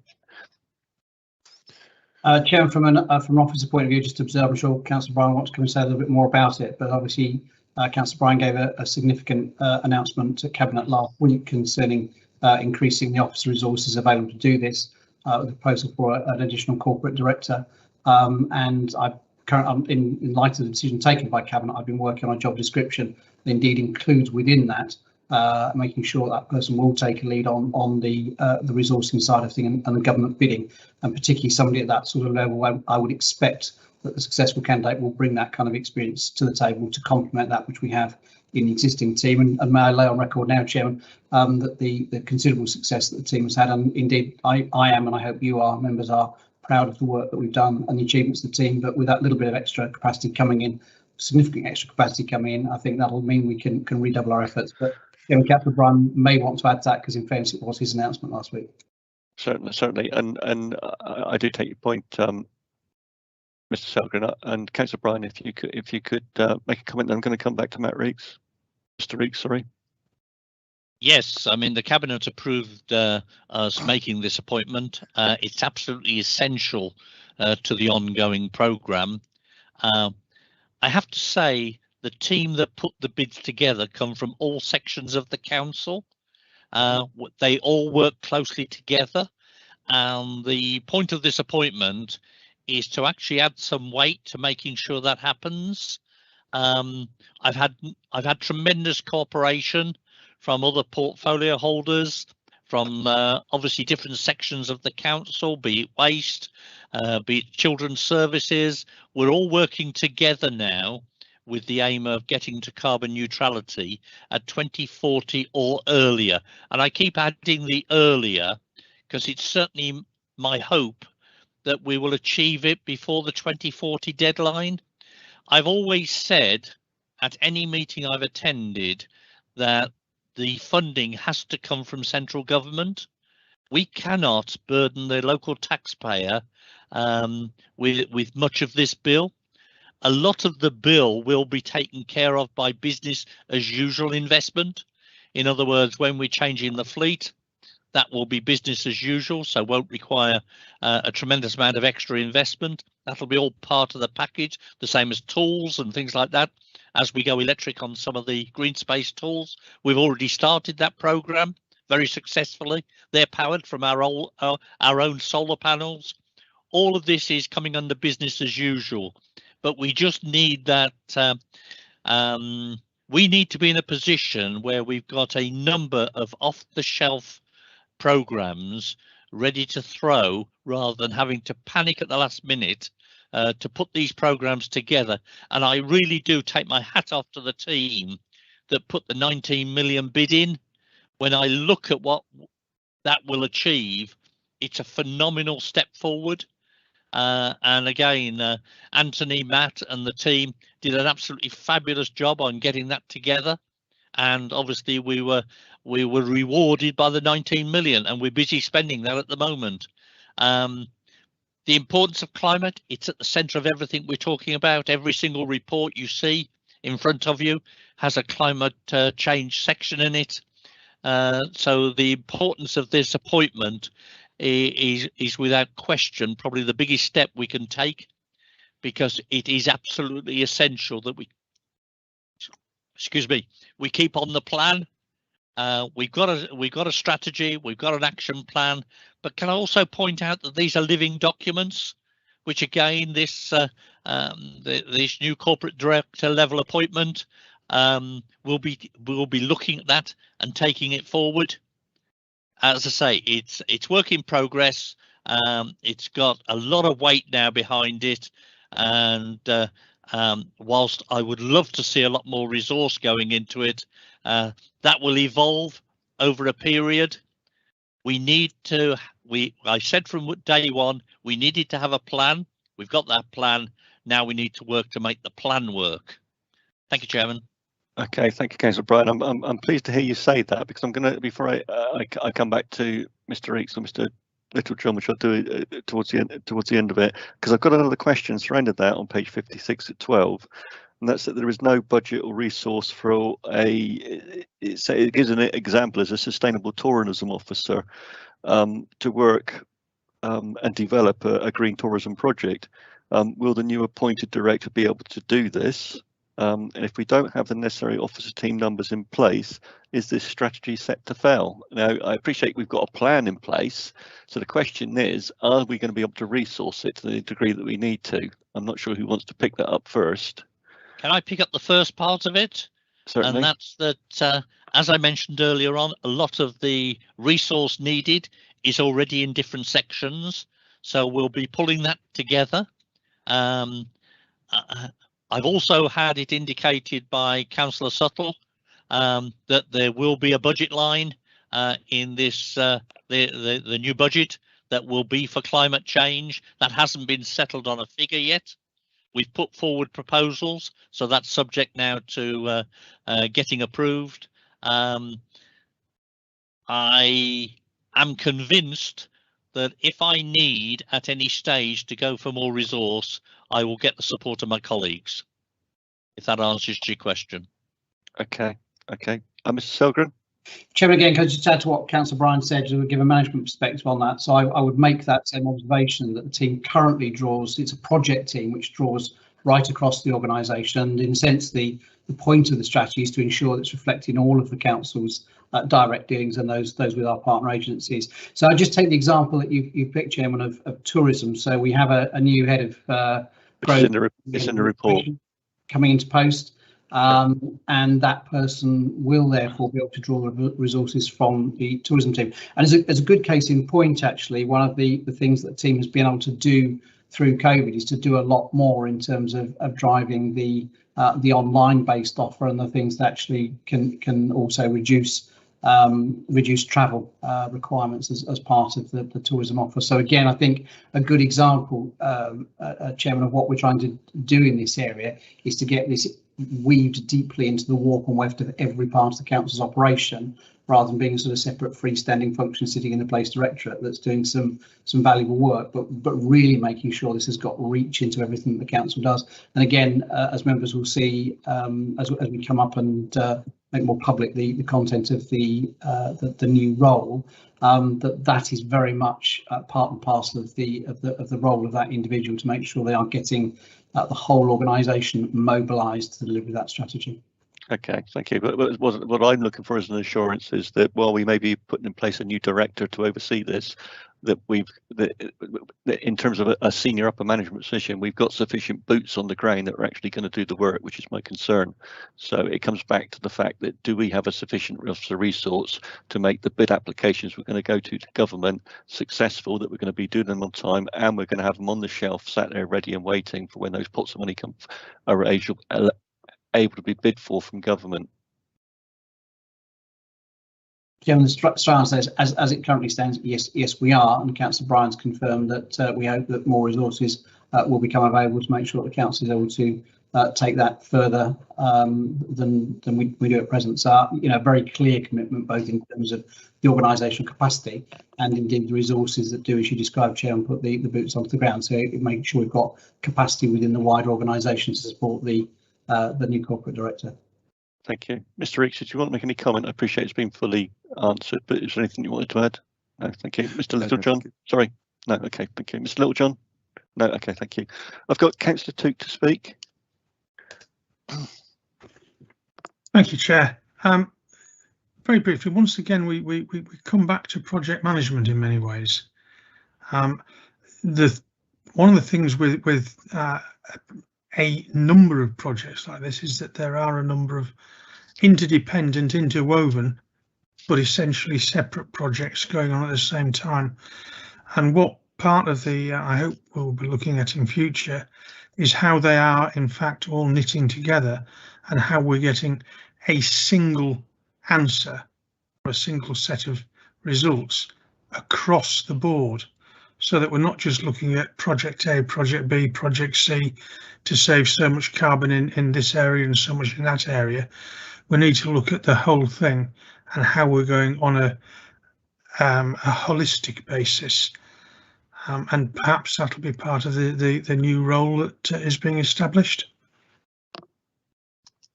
Okay, who would like to answer that? Mr. Reeks. Thank you, Chairman.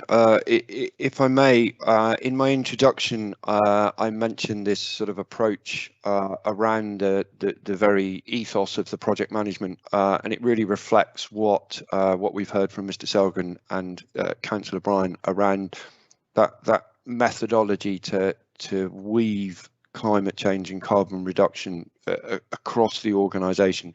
And you're absolutely right that we've found just from the months that we've been working on the delivery plan for this strategy, that whilst there are these seemingly separate strands of work, they all overlap and interweave to deliver that sort of Dorset Council-wide outcome.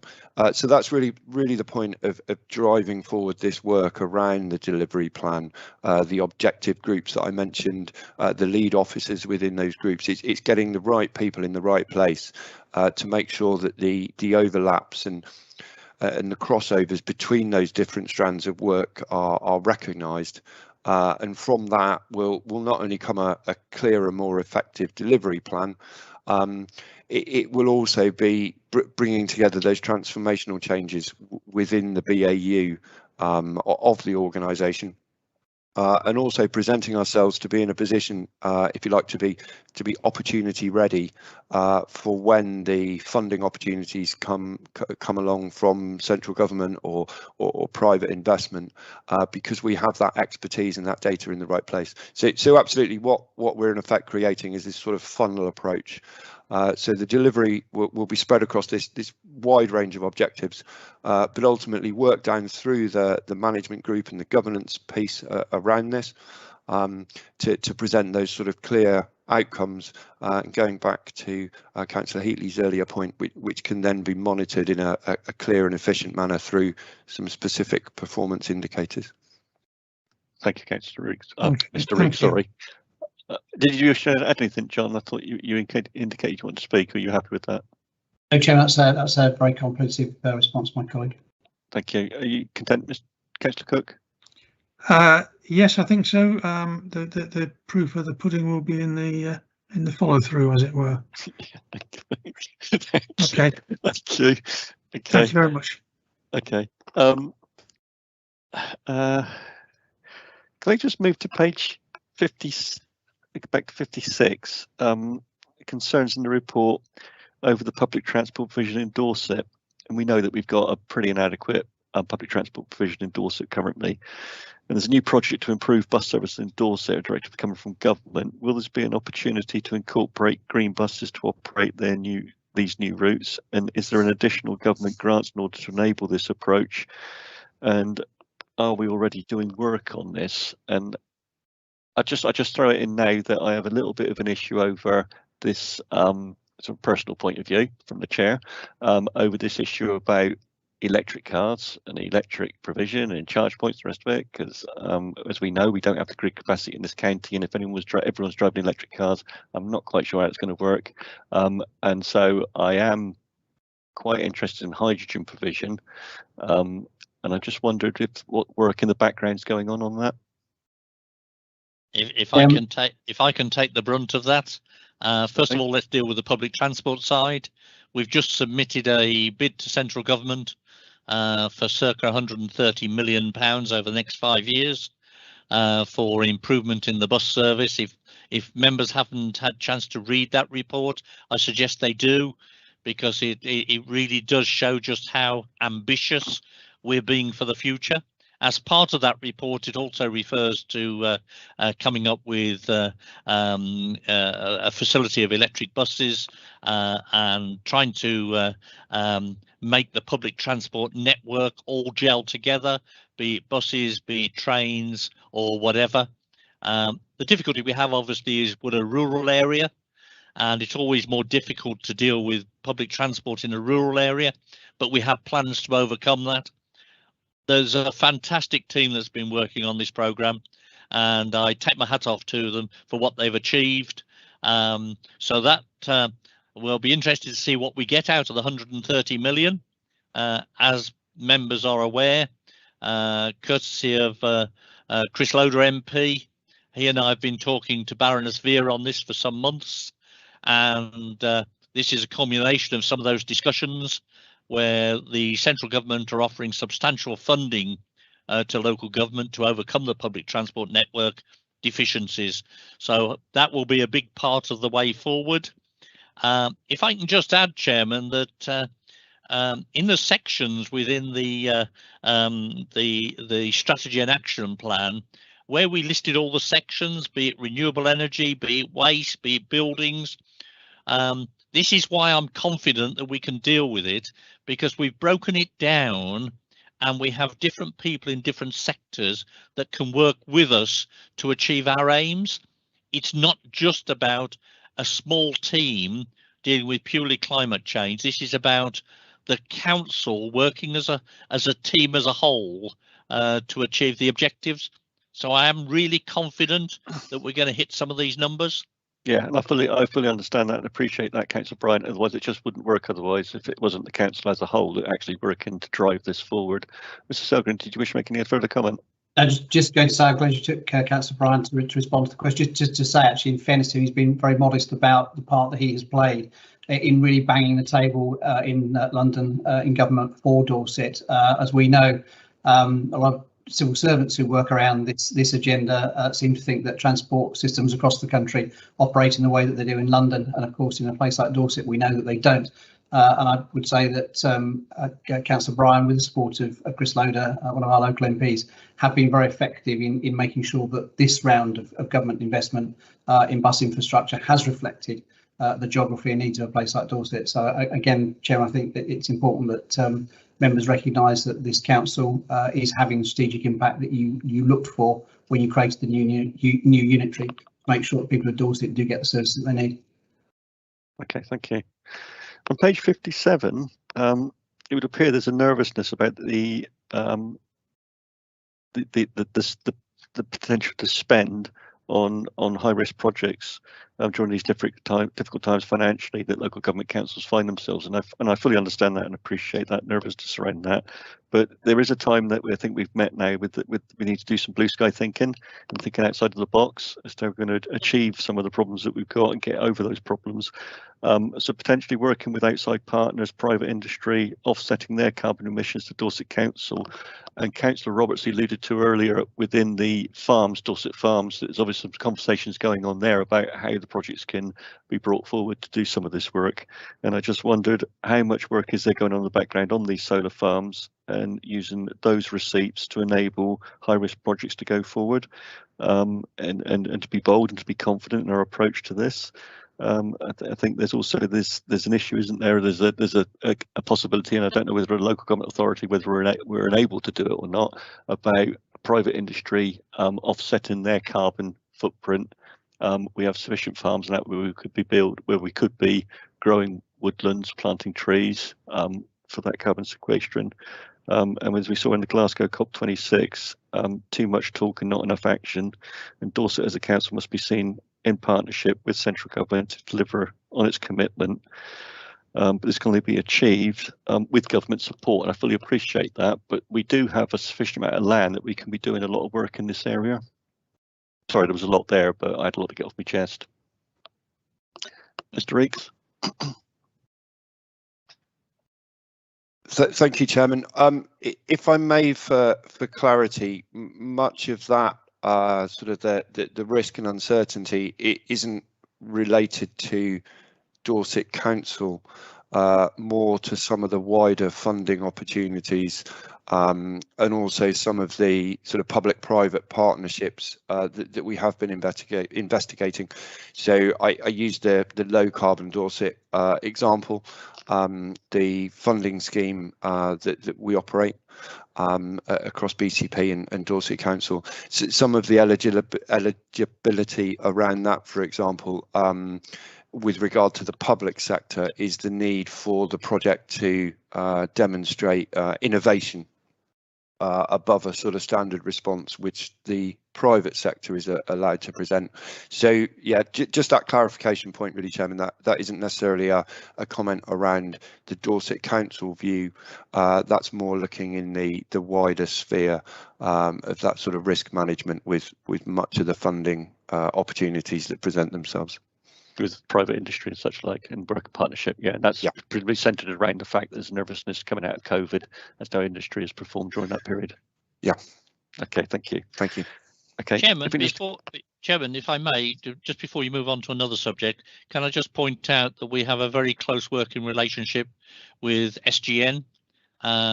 You know from previous conversations just how passionate I am about bringing hydrogen to the forefront. It has to be hydrogen that solves the heavy truck industry situation. It will probably be hydrogen that drives our rail network in the foreseeable future. We've just helped fund a project over in the east for a hydrogen sort of mini production plant. I genuinely feel that hydrogen will come into play a lot quicker. I agree with you. With the problems with the grid capacity, we need to find alternatives, not replacement, but alternatives that everybody can then look at. There are hydrogen cars now working in other parts of the world, and I don't think it'll be too long before we start to see the first few on the road over here. But as I say, SGN have been working quite closely with us on the development of or how they're going to overcome the fact that they'll lose their market. And I'm told that they're already installing quite a lot of hydrogen capable piping now to help on this. I've got an urgent meeting with them tabled for next month to get an update from them. But I just want to highlight the fact that we are working with other sectors to make sure that we're delivering as one. You know, Wessex Water have been very helpful to us on setting aside some of their land for tree planting. They've said they're going to plant lots of trees. They're already well on the way with that. The same company, of course, has produced virtually a carbon neutral new town over in Bristol, and these are the sort of people we need to be talking to make sure that potentially, if they're looking to do something somewhere else, that we'd like them to consider Dorset as a home for a carbon neutral town. These are the sort of things that I'm going to be pushing for the next 2 years, or for as long as I've got this portfolio, whichever ends first. But please be assured, all members, that my passion for this has not dwindled. I'm still totally behind it. Thank you, Councillor Bryan. Well, that takes me to page 5960, the transport and travel that's within the officer's report. There's a drive, no pun intended, to embrace and move to invest heavily in electric vehicles. And does this not come with a significant risk? So we know that their efficiency in cold and damp inclement weather conditions becomes depleted. There's a lack of charging points, and that's a massive amount of infrastructure, amount of work that would be needed to be done to bring about those charging points. There's a lack of capacity within the local national grid, as we've already said in this meeting, and the energy providers have already said the investment to rectify the inadequacy of the grid system is going to be some years to put that right. So I just think, would it be better to wait and invest in the hydrogen technology that is proven that we know it works in terms of our own fleet, Dorset Council, because we have to be mindful of the public purse. I mean, are we going to move too quickly to doing an electric fleet when actually, I agree with you, Councillor Bryan, I think hydrogen will come pretty quick. I think that it's going to be, I believe there will be a recognition that we cannot embrace electric vehicle capacity going forward because we just don't have the infrastructure for it, and it's going to take too long to put in place. If I can pick up on that one, I had a meeting with Fleet last Tuesday, and part of the discussion was at which areas can we electrify now as far as our own fleet is concerned. It's a known fact that the heavy end, because we're a rural area, it would be very difficult to go for instance, electric dust carts, although BCP have just announced their first one. I would rather let them analyse it and see how that works. But bearing in mind that's a fairly close-knit community. When you get to rural, and bearing in mind the amount of energy the compactors take on that type of vehicle, I genuinely feel that it's one of those situations where we need to perhaps look, listen and learn before making the decisions on the heavy end. On the lighter end, I don't have a major hang up. I'd like to see some of our lighter vehicles go electric. We've already had some on test and we're analysing those results. And I've every confidence that the fleet team have got this in hand.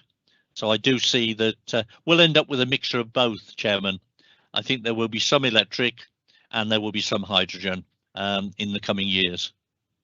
Okay, thank you. Mr. Selgren, you want to speak? Chairman, just to agree and endorse the points that Councillor Bryan's made, I suspect it may well be that the council has a mix of fuels on its fleet.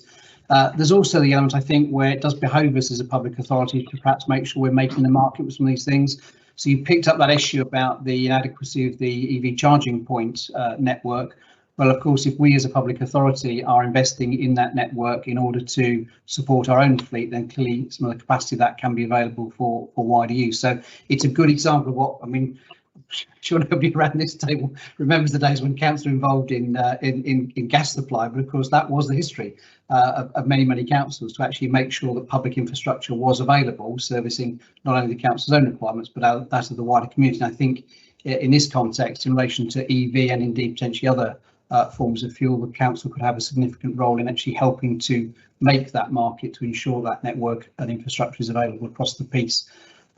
Just pick up Councillor Bryan's point as well about the mix of vehicles, and just to reassure members, Fleet Engineer is very mindful that obviously we have vehicles of varying different lengths of service. So for example, a waste freighter would have quite a long duration. We buy that and operate it over a period of many years. Lighter vehicles obviously would place on a much shorter cycle. So one of the things that he is considering at the moment is how can we take the best opportunity in a situation where the market is still changing, that we do actually lease quite a lot of our vehicles. We own some and lease others on a variety of lease arrangements. But one way in which we can, in a sense, protect the public purse against changing technology in this field is to make sure that we make prudent use of leasing and purchasing, mindful of the changing fueling of vehicles over what could be a relatively short period of time, and certainly over the life of those vehicles. So again, all of those things are going to the mix, and I'm sure once Fleet Engineer has completed that piece of work and Councillor Bryan had the opportunity to review it as portfolio holder, we're very pleased to share the thinking with wider council membership about how we're going to make sure the council is fully responsive in terms of its own fleet. And as I said, we're doing things to make sure that the council is exerting a positive wider influence on the availability of alternative fueling technologies. Yeah, thank you. I think it'd be an interesting work to come forward. Yeah, thank you. Okay. Chairman, can I just come back on one point? A little bit earlier in this conversation, we started to talk about the EV charging points. Can I point out that on our own website, if you go into dorsetcouncil.gov.uk and go into the travel area, there's a link there to all the electric vehicle charging points that are available, not just our own, but it gives you links to a number of other sites where people can find out where the charging points are. Whilst we're already working on increasing the amount of charging points we provide, there's a lot of companies, private individuals who are allowing people to charge from their points now. So I think that's an important link that we make sure the public are aware of. Okay, thank you. Thank you, yes. Okay, I just want to make a quick reference on page 61 to the, at 16 was the waste. The curbside collection team are coping with a 5.66% increase in roadside waste from households. Will the budget time frame and the work be done in a reasonable time before there are negative impacts on the collection team? So are we going to be coping with that okay? Obviously, we're going to have more people working from home. We presume we're going to get more waste in terms of the curbside. Chair, in terms of what we've seen, that's certainly been a trend during COVID, as you quite rightly said, as more people working from home, refuse that may have gone into the commercial waste streams for people's offices and other places of work is finding itself into the domestic waste streams. That is having an impact. What we'll need to assess whether that is a short-term phenomenon or something that remains. Of course, coupled with that is the ongoing measures, and Dorset Council performs very highly in terms of its recycling rate and waste reduction rate. So again, our education team in the waste service will be working hard at that. I'm hoping, in a sense, that any trend will at least cancel itself out, but we are monitoring that situation very closely. You are. That's good to hear. Thank you. Right, I'm going to give way to Councillor Taylor, who's requested to speak. So you must be getting fed up with listening to me. And I've got no other RTSs in the chat bar. But Councillor Taylor, did you wish to speak? Yeah, thank you very much, Chair. I really do want to speak about this because I cannot congratulate Councillor Bryan for the outstanding work he's doing on the transport system. It is a massive project. And alongside, we are also asking Network Rail to open up some old stations to bring the stations back into play again, specifically like Grimston and other places, because that would generally ease the traffic problems we have in this county. I just want to make a note on that point to say we are asking for that, and Chris Loader is in conversation this Friday about it as well. But I just want to say thank you very much, Ray. Inspiration all the way through. Thank you. Do you have any comment, Councillor Bryan? Somebody loves you. Makes a change.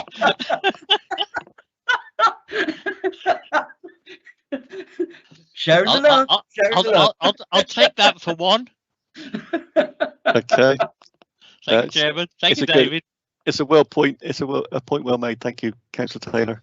Okay, so if I could just move to water, page 61, 62. That's your report. And in terms of flood, saying flood river evidence based for the local plan, who will do this work? And is our own flood team and the Environment Agency. This is a critical piece of work and has huge repercussions and damage to Dorset Council if we get it wrong.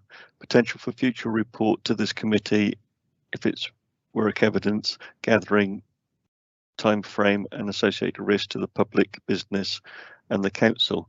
You can appreciate that I'm struggling to read my own words there. So basically it was around the fact that in the local plan we are evaluating flood risk. Is that our own flood team and is that the Environment Agency as well that are doing that piece of work? How much assurance do we have around that because of the reputational risk there is to the Dorset Council going forward, because it's our local plan, we're responsible for it, and it can have huge impact and repercussions for both our residents, the public, and for our businesses and for infrastructure. Chairman, if I might, so I can confirm that the local plan team is fully resourced up to deliver the local plan within the timescale that's been set, and that has taken account of all of the specialist work. In relation to your specific question, that work is done by a balance of, so some of that is done within our own team and our own in-house experts. We've got a coastal defence team, for example, within the property and assets group. We, as you said, do work very closely with the Environment Agency around all of that because they are the lead agency in respect of flooding and flood management, and we look to them, we develop our policies within the context of theirs, and also in relation to the local plan that where we need to, we have resources to commission specialist studies to support the development of the plan. I hope, Chairman, that responds on the point. Yeah, thank you. I will come back to briefly. I've got Councillor Roberts who wants to speak first. Councillor Roberts. Thank you, Chairman. I just wanted to say I represent Dorset Council on the Wessex Regional Flood and Coastal Committee, which is the Environment Agency's sort of body for getting councillor approval of schemes.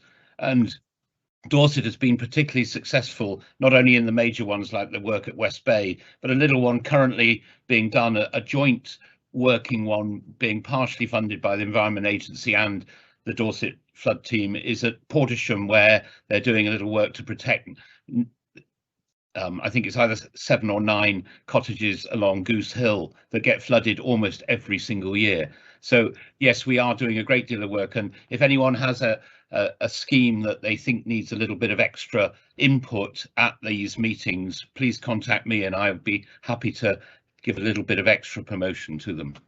Oh, that's really good to hear. Thank you, Councillor Roberts. Thank you. Okay, so if we go to page, so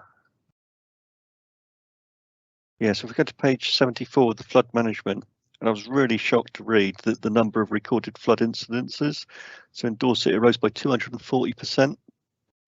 So we look at 2019, we're looking at 30 recorded, and by 2020, we're up to 104 recorded.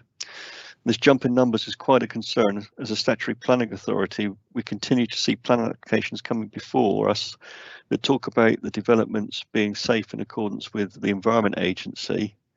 And I got a real concern about that in terms of our ongoing future with this ecology and climate change, as to how much we're on top of this. The question too to this, in terms of the flood mapping, you know, that the 1 in 100 year or the 1 in 1,000 year have potential consequences, and there needs to be an explanation as to why across Dorset, why the increase, while climate change will be some of the answer. Are we doing all we can to protect residents and businesses and infrastructure across Dorset? Chairman, if I might, and just mindful of time in this morning's meeting, I'm absolutely certain that our colleagues in the Environment Agency would be very pleased to come in and talk to members of this committee, or indeed more broadly, about preempted me, Mr. Selgren. Pardon? You've preempted me, Mr. Selgren. Oh, okay, well, if we're on the same page, Chairman, I'm grateful. I'll wrap up at that point. But I can assure you that if you were minded to invite them, they would respond very positively, I'm sure, and I'll facilitate that for you. Okay, I think we'll probably take a look at that in our forward plan in a minute. Okay, so that everybody will be absolutely thoroughly relieved that end brings an end to my questions. We did say we were going to have a 5-minute comfort break, so it's 13:38. So we'll come back at 13:45, if that's okay with everyone. Okay, thank you. Miss Watson, can you suspend the recording, please? Chairman, we'll put an adjournment slide up, and if I can ask everybody just to mute their microphones during this period until we come back at 13:45. Thank you.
Okay,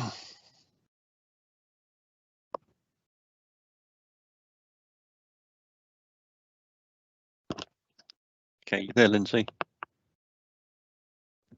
Yes, I'm here. Are you ready for us to re-put the agenda back up? Will be, yeah. Do we need to do a roll call? Or do we just assume? We can't really assume they're all back in, but I can see people, but I think to be transparent, I think it would be good to just do a quick roll call just to make sure we've got the committee members present. okay, we'll do. Lily, are you okay to pop the agenda back up, please?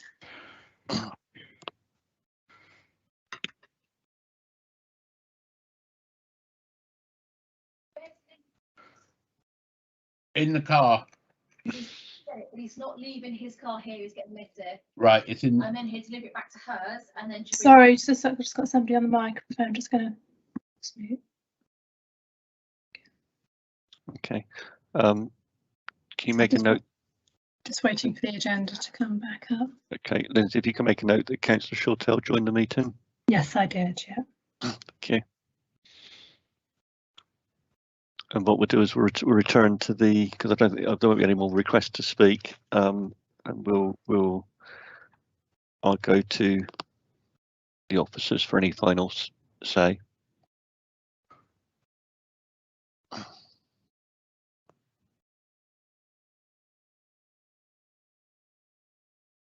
Okay.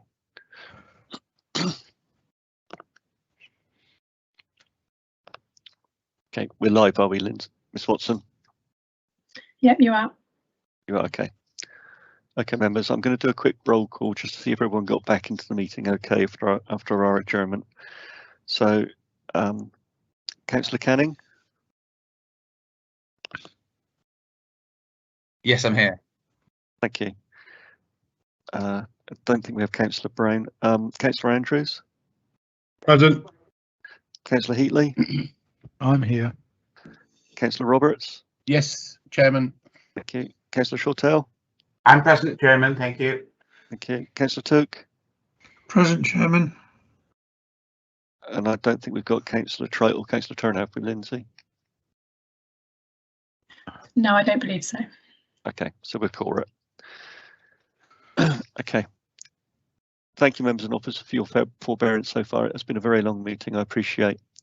So, have we still got Mr. Reeks and Mr. Littlejohn?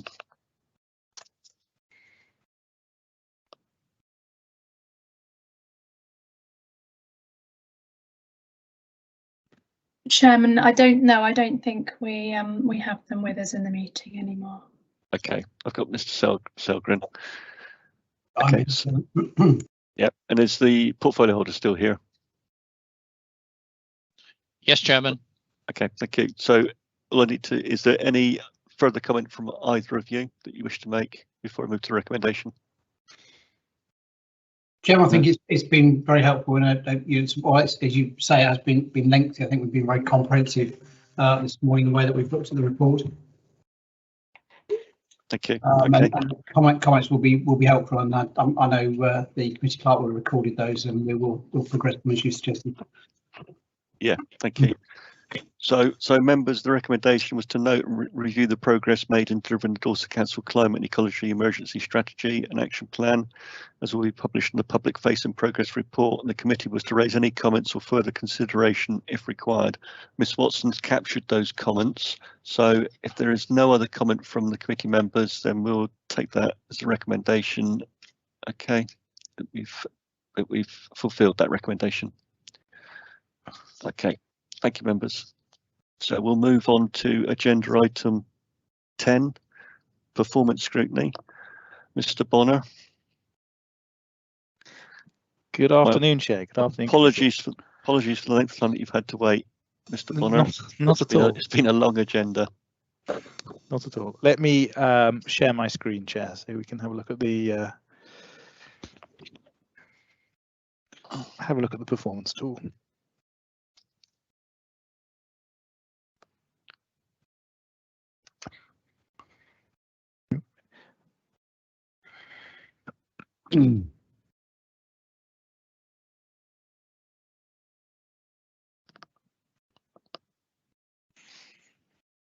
Okay, hopefully you can see that now. Yes, we can. Thank you. Right, okay, so this is the this is the usual Scrutiny members performance tool.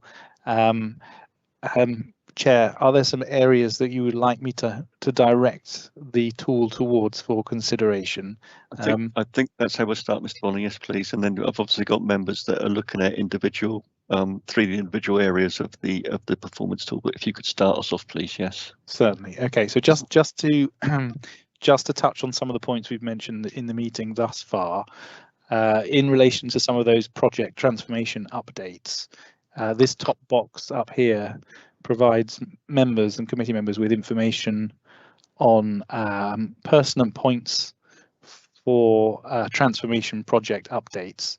So you can scroll through there and have a look at across all of the areas pertinent to this committee, the various project updates. We will now take away that action to have a look at that and see if we can improve on that or get some more metrics in there as well to give a slightly more detailed view of that.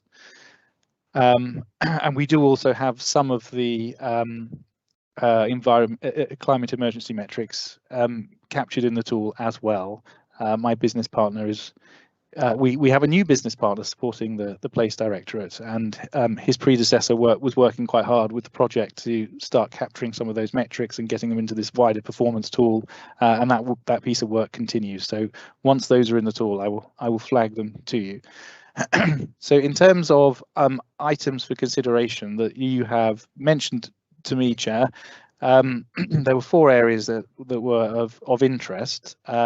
One of those was around the subject access requests performance, which, as you mentioned at the beginning of this meeting, is going to be brought back to the January session with a fuller explanation as to progress on that.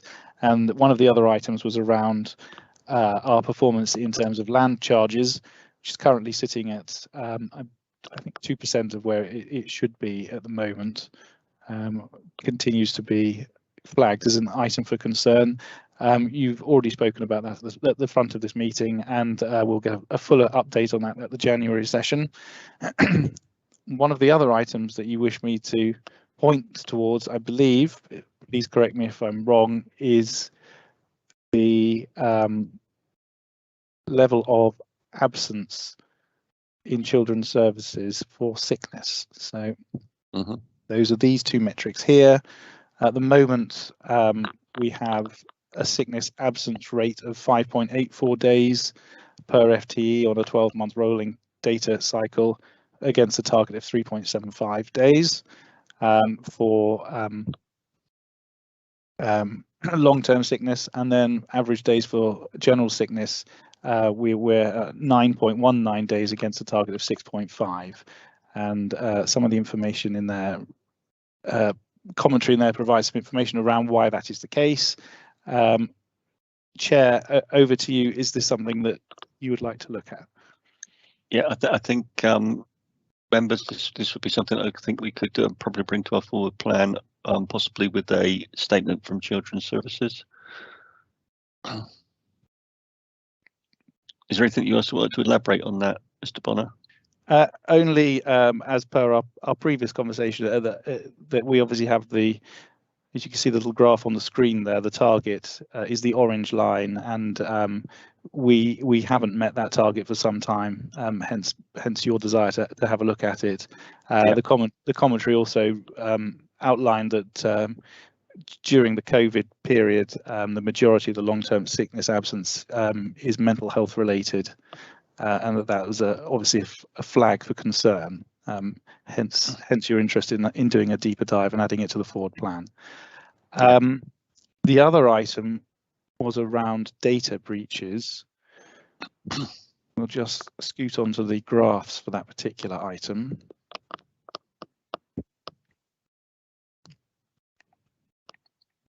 So committee considered this graph here and noted that there was a data breach that was reportable to the Information Commission's office for September, and at the moment, if we have a look in the tool, we don't have any commentary around that.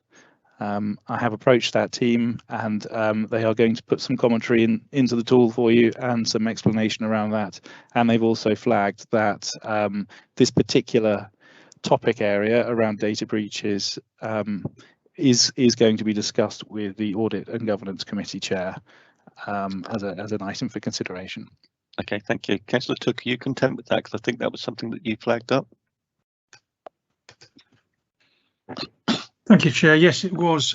My concern was, and we're doing better this year. If you look at the data there, there were 11 data breaches last year so far, 3 this.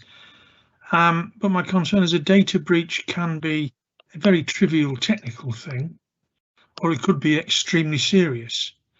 And we really need to know which end of the stick we're holding here.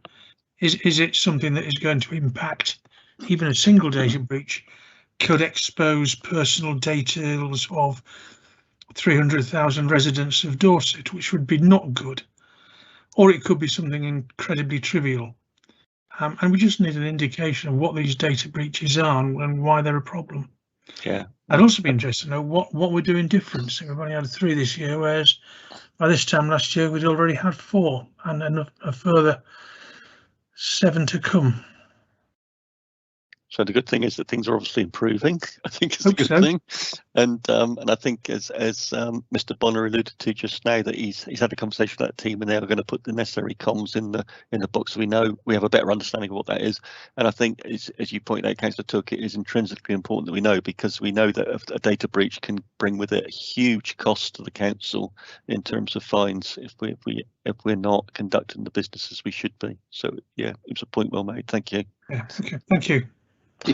If I may just add, Chair, in my conversation with the team as well, I did request some further information around the nature of the RAG on this particular item. It's, to your point, Councillor Took, this one was flagged as amber rather than red because it wasn't deemed as suitable severity to flag as a red. So they are factoring that into their conversation around the rating, and that's in line with, I believe, the ICO framework in terms of what's the degree of severity to flag. So were that to be read, I would absolutely expect there to be commentary in here, but they are going to put commentary in there, I believe, for any data breach. Thank you. Okay, and for all other data breaches as well. Yeah. Yeah. Thank you. Thank you. Carry on, Mr. Bonner. Well, those were the 4 items, Chair, that were flagged by members in our pre-meet conversation. I will leave the tool on the screen. Are there any other items in the interim period that members have considered and would like me to draw that, to put up on the screen? Okay, yeah, if I go to the 3 headings. So in operational corporate, I had councillors Councillor Heatley and Councillor Shortell. Was there anything that in the corporate part of the tool that you saw that you'd wish to bring concern to the committee? Councillor Heatley. Thank you, Chair. I looked at in a way, the biggest financial number that's here, which is the percentage of council tax collected cumulative, where if you go to the graph, it's compared with last year, and it looks like a very good story in that we're collecting more than last year. My question is, last year was odd, and is it really as good a story as is suggested? And is there a way of making a slightly different comparison which strips out what might be a COVID artifact here? That's a good point, Councillor Heatley. Mr. Bonner.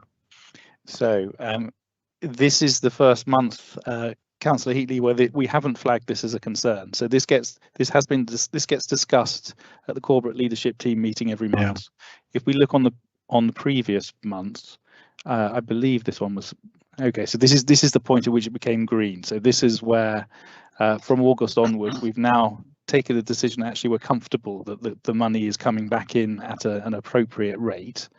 Prior to that, it was being flagged as a concern still. Bear with me. So if we go back to here earlier in the year, for example, the direction of travel was seen as negative. Goodness, actually, it's been flagged as okay for a little while now. So right. the conversation has been taking place, but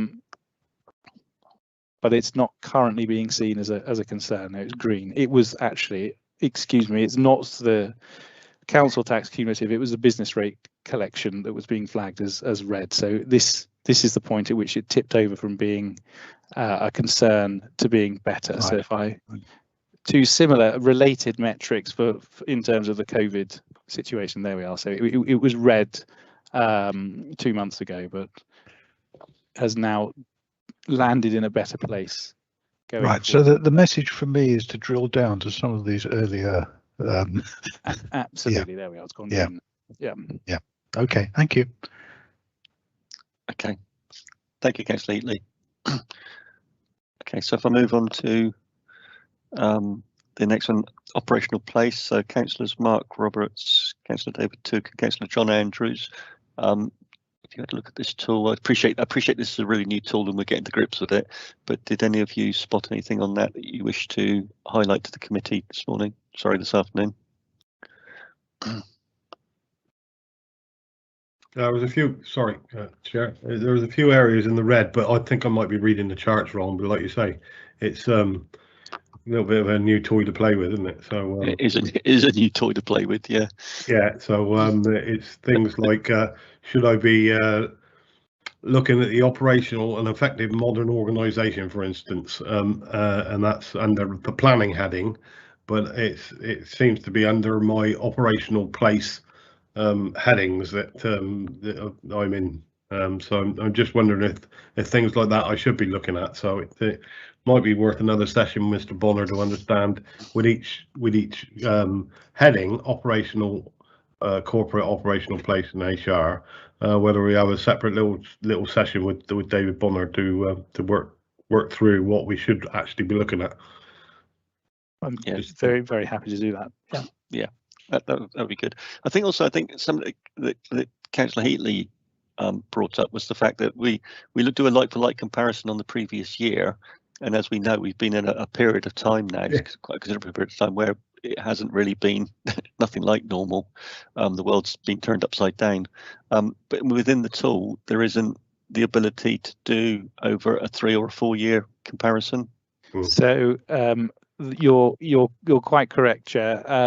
The tool has a limitation in that respect. However, we can go back to the previous year, and that will give us comparisons with the year before. So if we were to go on, let's just have a look on this one. It should give us the last period for 2021. If I were to hover over this now, no, let's go on the graphs. Okay, so yes, this is the previous approach to the graph. So they have evolved as well since last year.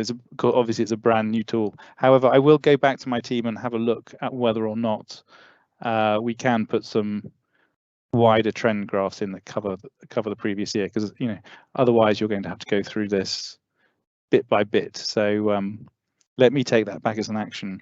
I think under normal circumstances, whatever normal used to be, it wouldn't be an issue. But of course, we've been in 18 months, 2 years of an absolute nightmare, haven't we? And it's difficult then to make the comparison, because as Councillor Heatley said, and as Councillor Andrews picked up, we're not living in normal times, and therefore it's difficult when you're doing that comparison on year to really get a true reading of the situation. And so I will certainly take that back and have a look. Part of the issue we have is that as a new council, COVID struck, almost immediately. So in terms of data for Dorset Council, we don't really have a normal full year to compare with at the moment. But I will see what we can do in terms of coming up with something that's gives more of a benchmark. Yeah. Okay. Thank you.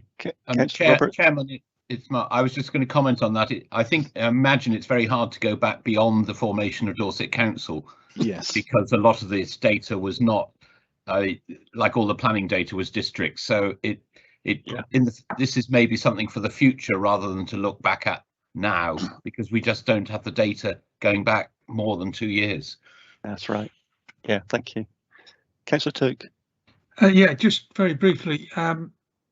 PL22 is the percentage of major and non-major planning decisions overturned at appeal, yeah, which shows 0, which looks great, but I'm sure I remember 1 or 2. that's this one here, isn't it? Yeah. So is that because there's no data in there, or is it really as good as that? I don't recall it being that good. It will be because there's no data in there for some reason. I will have to go and have a look at that one. Let me just see if, yes, there's nothing in there at the moment. I expect that maybe because it's is that one an annual figure? I need to find out the frequency of reporting on that particular item. I can take that away and have a look for you. Yeah. Maybe the planning team been so busy migrating all that information over, they just haven't had time to do it. But yes, yeah, well spotted, Councillor Took. Yeah. No, it just looks remarkably good. Okay, thank you. I wish it was that good. Okay, so if and then move on to HR, which is Councillor Canning. I'm not sure if you've had time to look at this, Councillor Canning, because like me, I know you've been ill. Yeah, no, I'm afraid I haven't had the time to look at it. By the way, your picture seems to have disappeared on my screen, at least. I can't see you. You're blacked out. I don't know if anybody else is in the same position. No, he's all right. He's all right on mine. It might be my end then. You're just very fortunate, Councillor Canning. Yeah. Okay. Right. Okay. So, okay. I think we've got a couple of items there that we're going to take to the forward plan, haven't we? Yeah. And you've made a note of those, Miss Watson. Chairman, I made a note of one item around level of absence in children's services for sickness. I don't have another item because my understanding was the data breach item was something that you're going to have commentary added to the tool, and it's something that's going to be looked at by audit and governance. So I think it's just the one item. I think you're probably correct. That's my brain fog creeping in again. Thank you for that, Miss Watson. And the other two statements were we're going to have those coming to our January meeting, I think. Yes, you're going to have statements on land charges and subject access and FOI requests. That's it. Yeah. Okay, that's great. Okay, so do any other members have any questions over the performance tool for Mr. Bonner? No, and I can finally let him go. My apologies again, Mr. Bonner. It's taken so long to get to you. It was a very long agenda. Not at all, Chair. But thank you very much. And I think we will pick you up on your offer of doing a little bit more work around this with you, finding our feet and our way around it. It's a really new tool, massively expansive tool. It's going to be really exciting to use it going into the future. Okay, and can I just say thank you to you and all of your team for what you've done so far with this performance tool. It has been really impressive. It's a pleasure. Okay, I will. Can I add to that, Chairman, and say this is a great tool and it will get better and better. It's excellent. Well done. Yeah. Thank you very much, Mr. Bonner. Thank you. Thank you. Okay. Okay. So, members, if we'll move to agenda item 11, Place and Resources Scrutiny Committee Forward Plan, with Ms. Watson to take us through it, I hope. Okay, Chairman. So, if we could just have the forward plan on the screen, please, that would be great. Thank you. So your next item is on the 10th of December. That's a single item meeting, which is your scrutiny of the budget. And then your next regular meeting is in January. You've got information compliance update and land charges update, which are the two progress reports we just spoke about that came out of your look at the performance tool. You have got a progress update on the Transforming Cities Fund. It's an item that you looked at in your meeting in January this year. And there was a request to bring that back for a progress report in a year's time. So that's on the forward plan for that meeting too. And then do stop me if you need to. Otherwise, we've got a post-scrutiny review of plans for summer 21-22 tourism, which, Chairman, I know that you were keen to put something in the forward plan. So kind of looking at the plans that were put in place to meet increased demands, which was obviously an impact of COVID. And then You've got the next in your regular series of property strategy and asset management plan quarterly monitoring reports. You get that quarterly basis, so that's your next opportunity to get that. And then a new item we've put on fairly recently is corporate complaints team annual reports. So that's a look at complaints dealt with through the corporate complaints team during 2020-2021. So again, quite a few items on that agenda. So I think if you're looking at building in other items, you might need to start sort of prioritising what you've got, or putting things for a later date. So I'll leave it there and see if there's any questions from the committee. Okay, members, do you have any questions on that forward plan? Is everyone content with that? Yeah.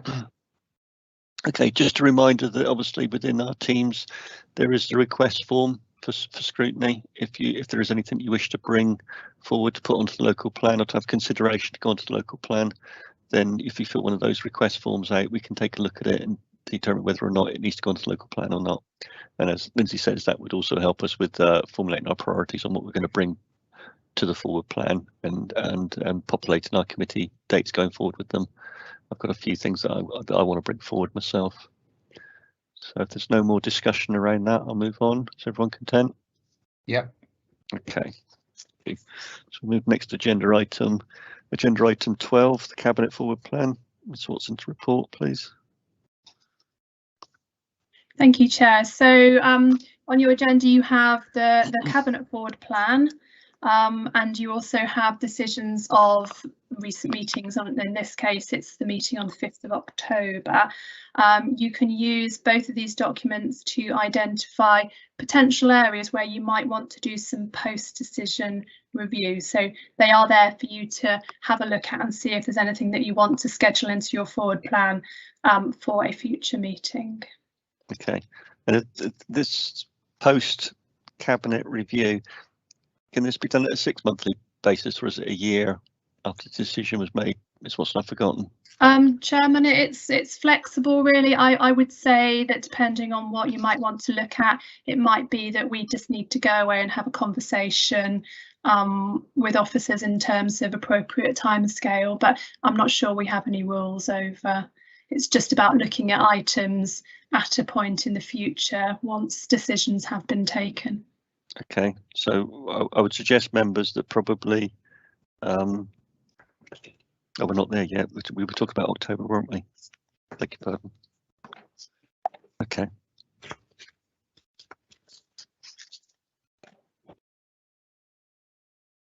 Okay. No decision be determined. Okay, so members, I wonder whether in 6 months' time we need to look at that phase 2 car parking charges project. How do members feel about that? Yeah, I think we do, Chair. Definitely. Yeah, I agree. Yeah. Okay. So if we can factor that one in, Lindsay, that we were given it 6 months, and I think that would be a good time to have a quick look at it and see how that's working. It comes into implementation in the 1st of April. Is that long enough? 6 months? Because it will have only just come in. And oh, sorry. Yeah, yeah, you're quite right. We should do it from 6 months after its start date. Yeah. I think so. Yeah. Okay. Does anybody else have anything else that they would like to look at?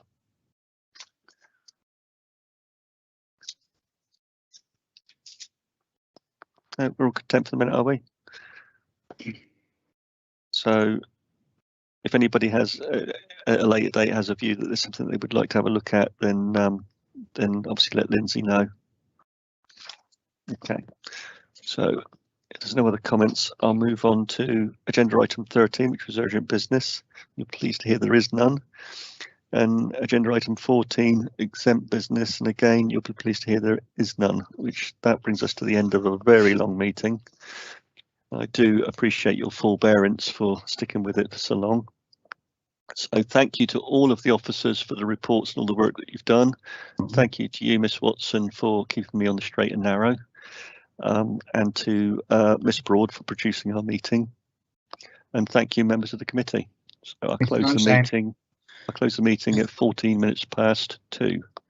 Thank you. Well done. You did a good job with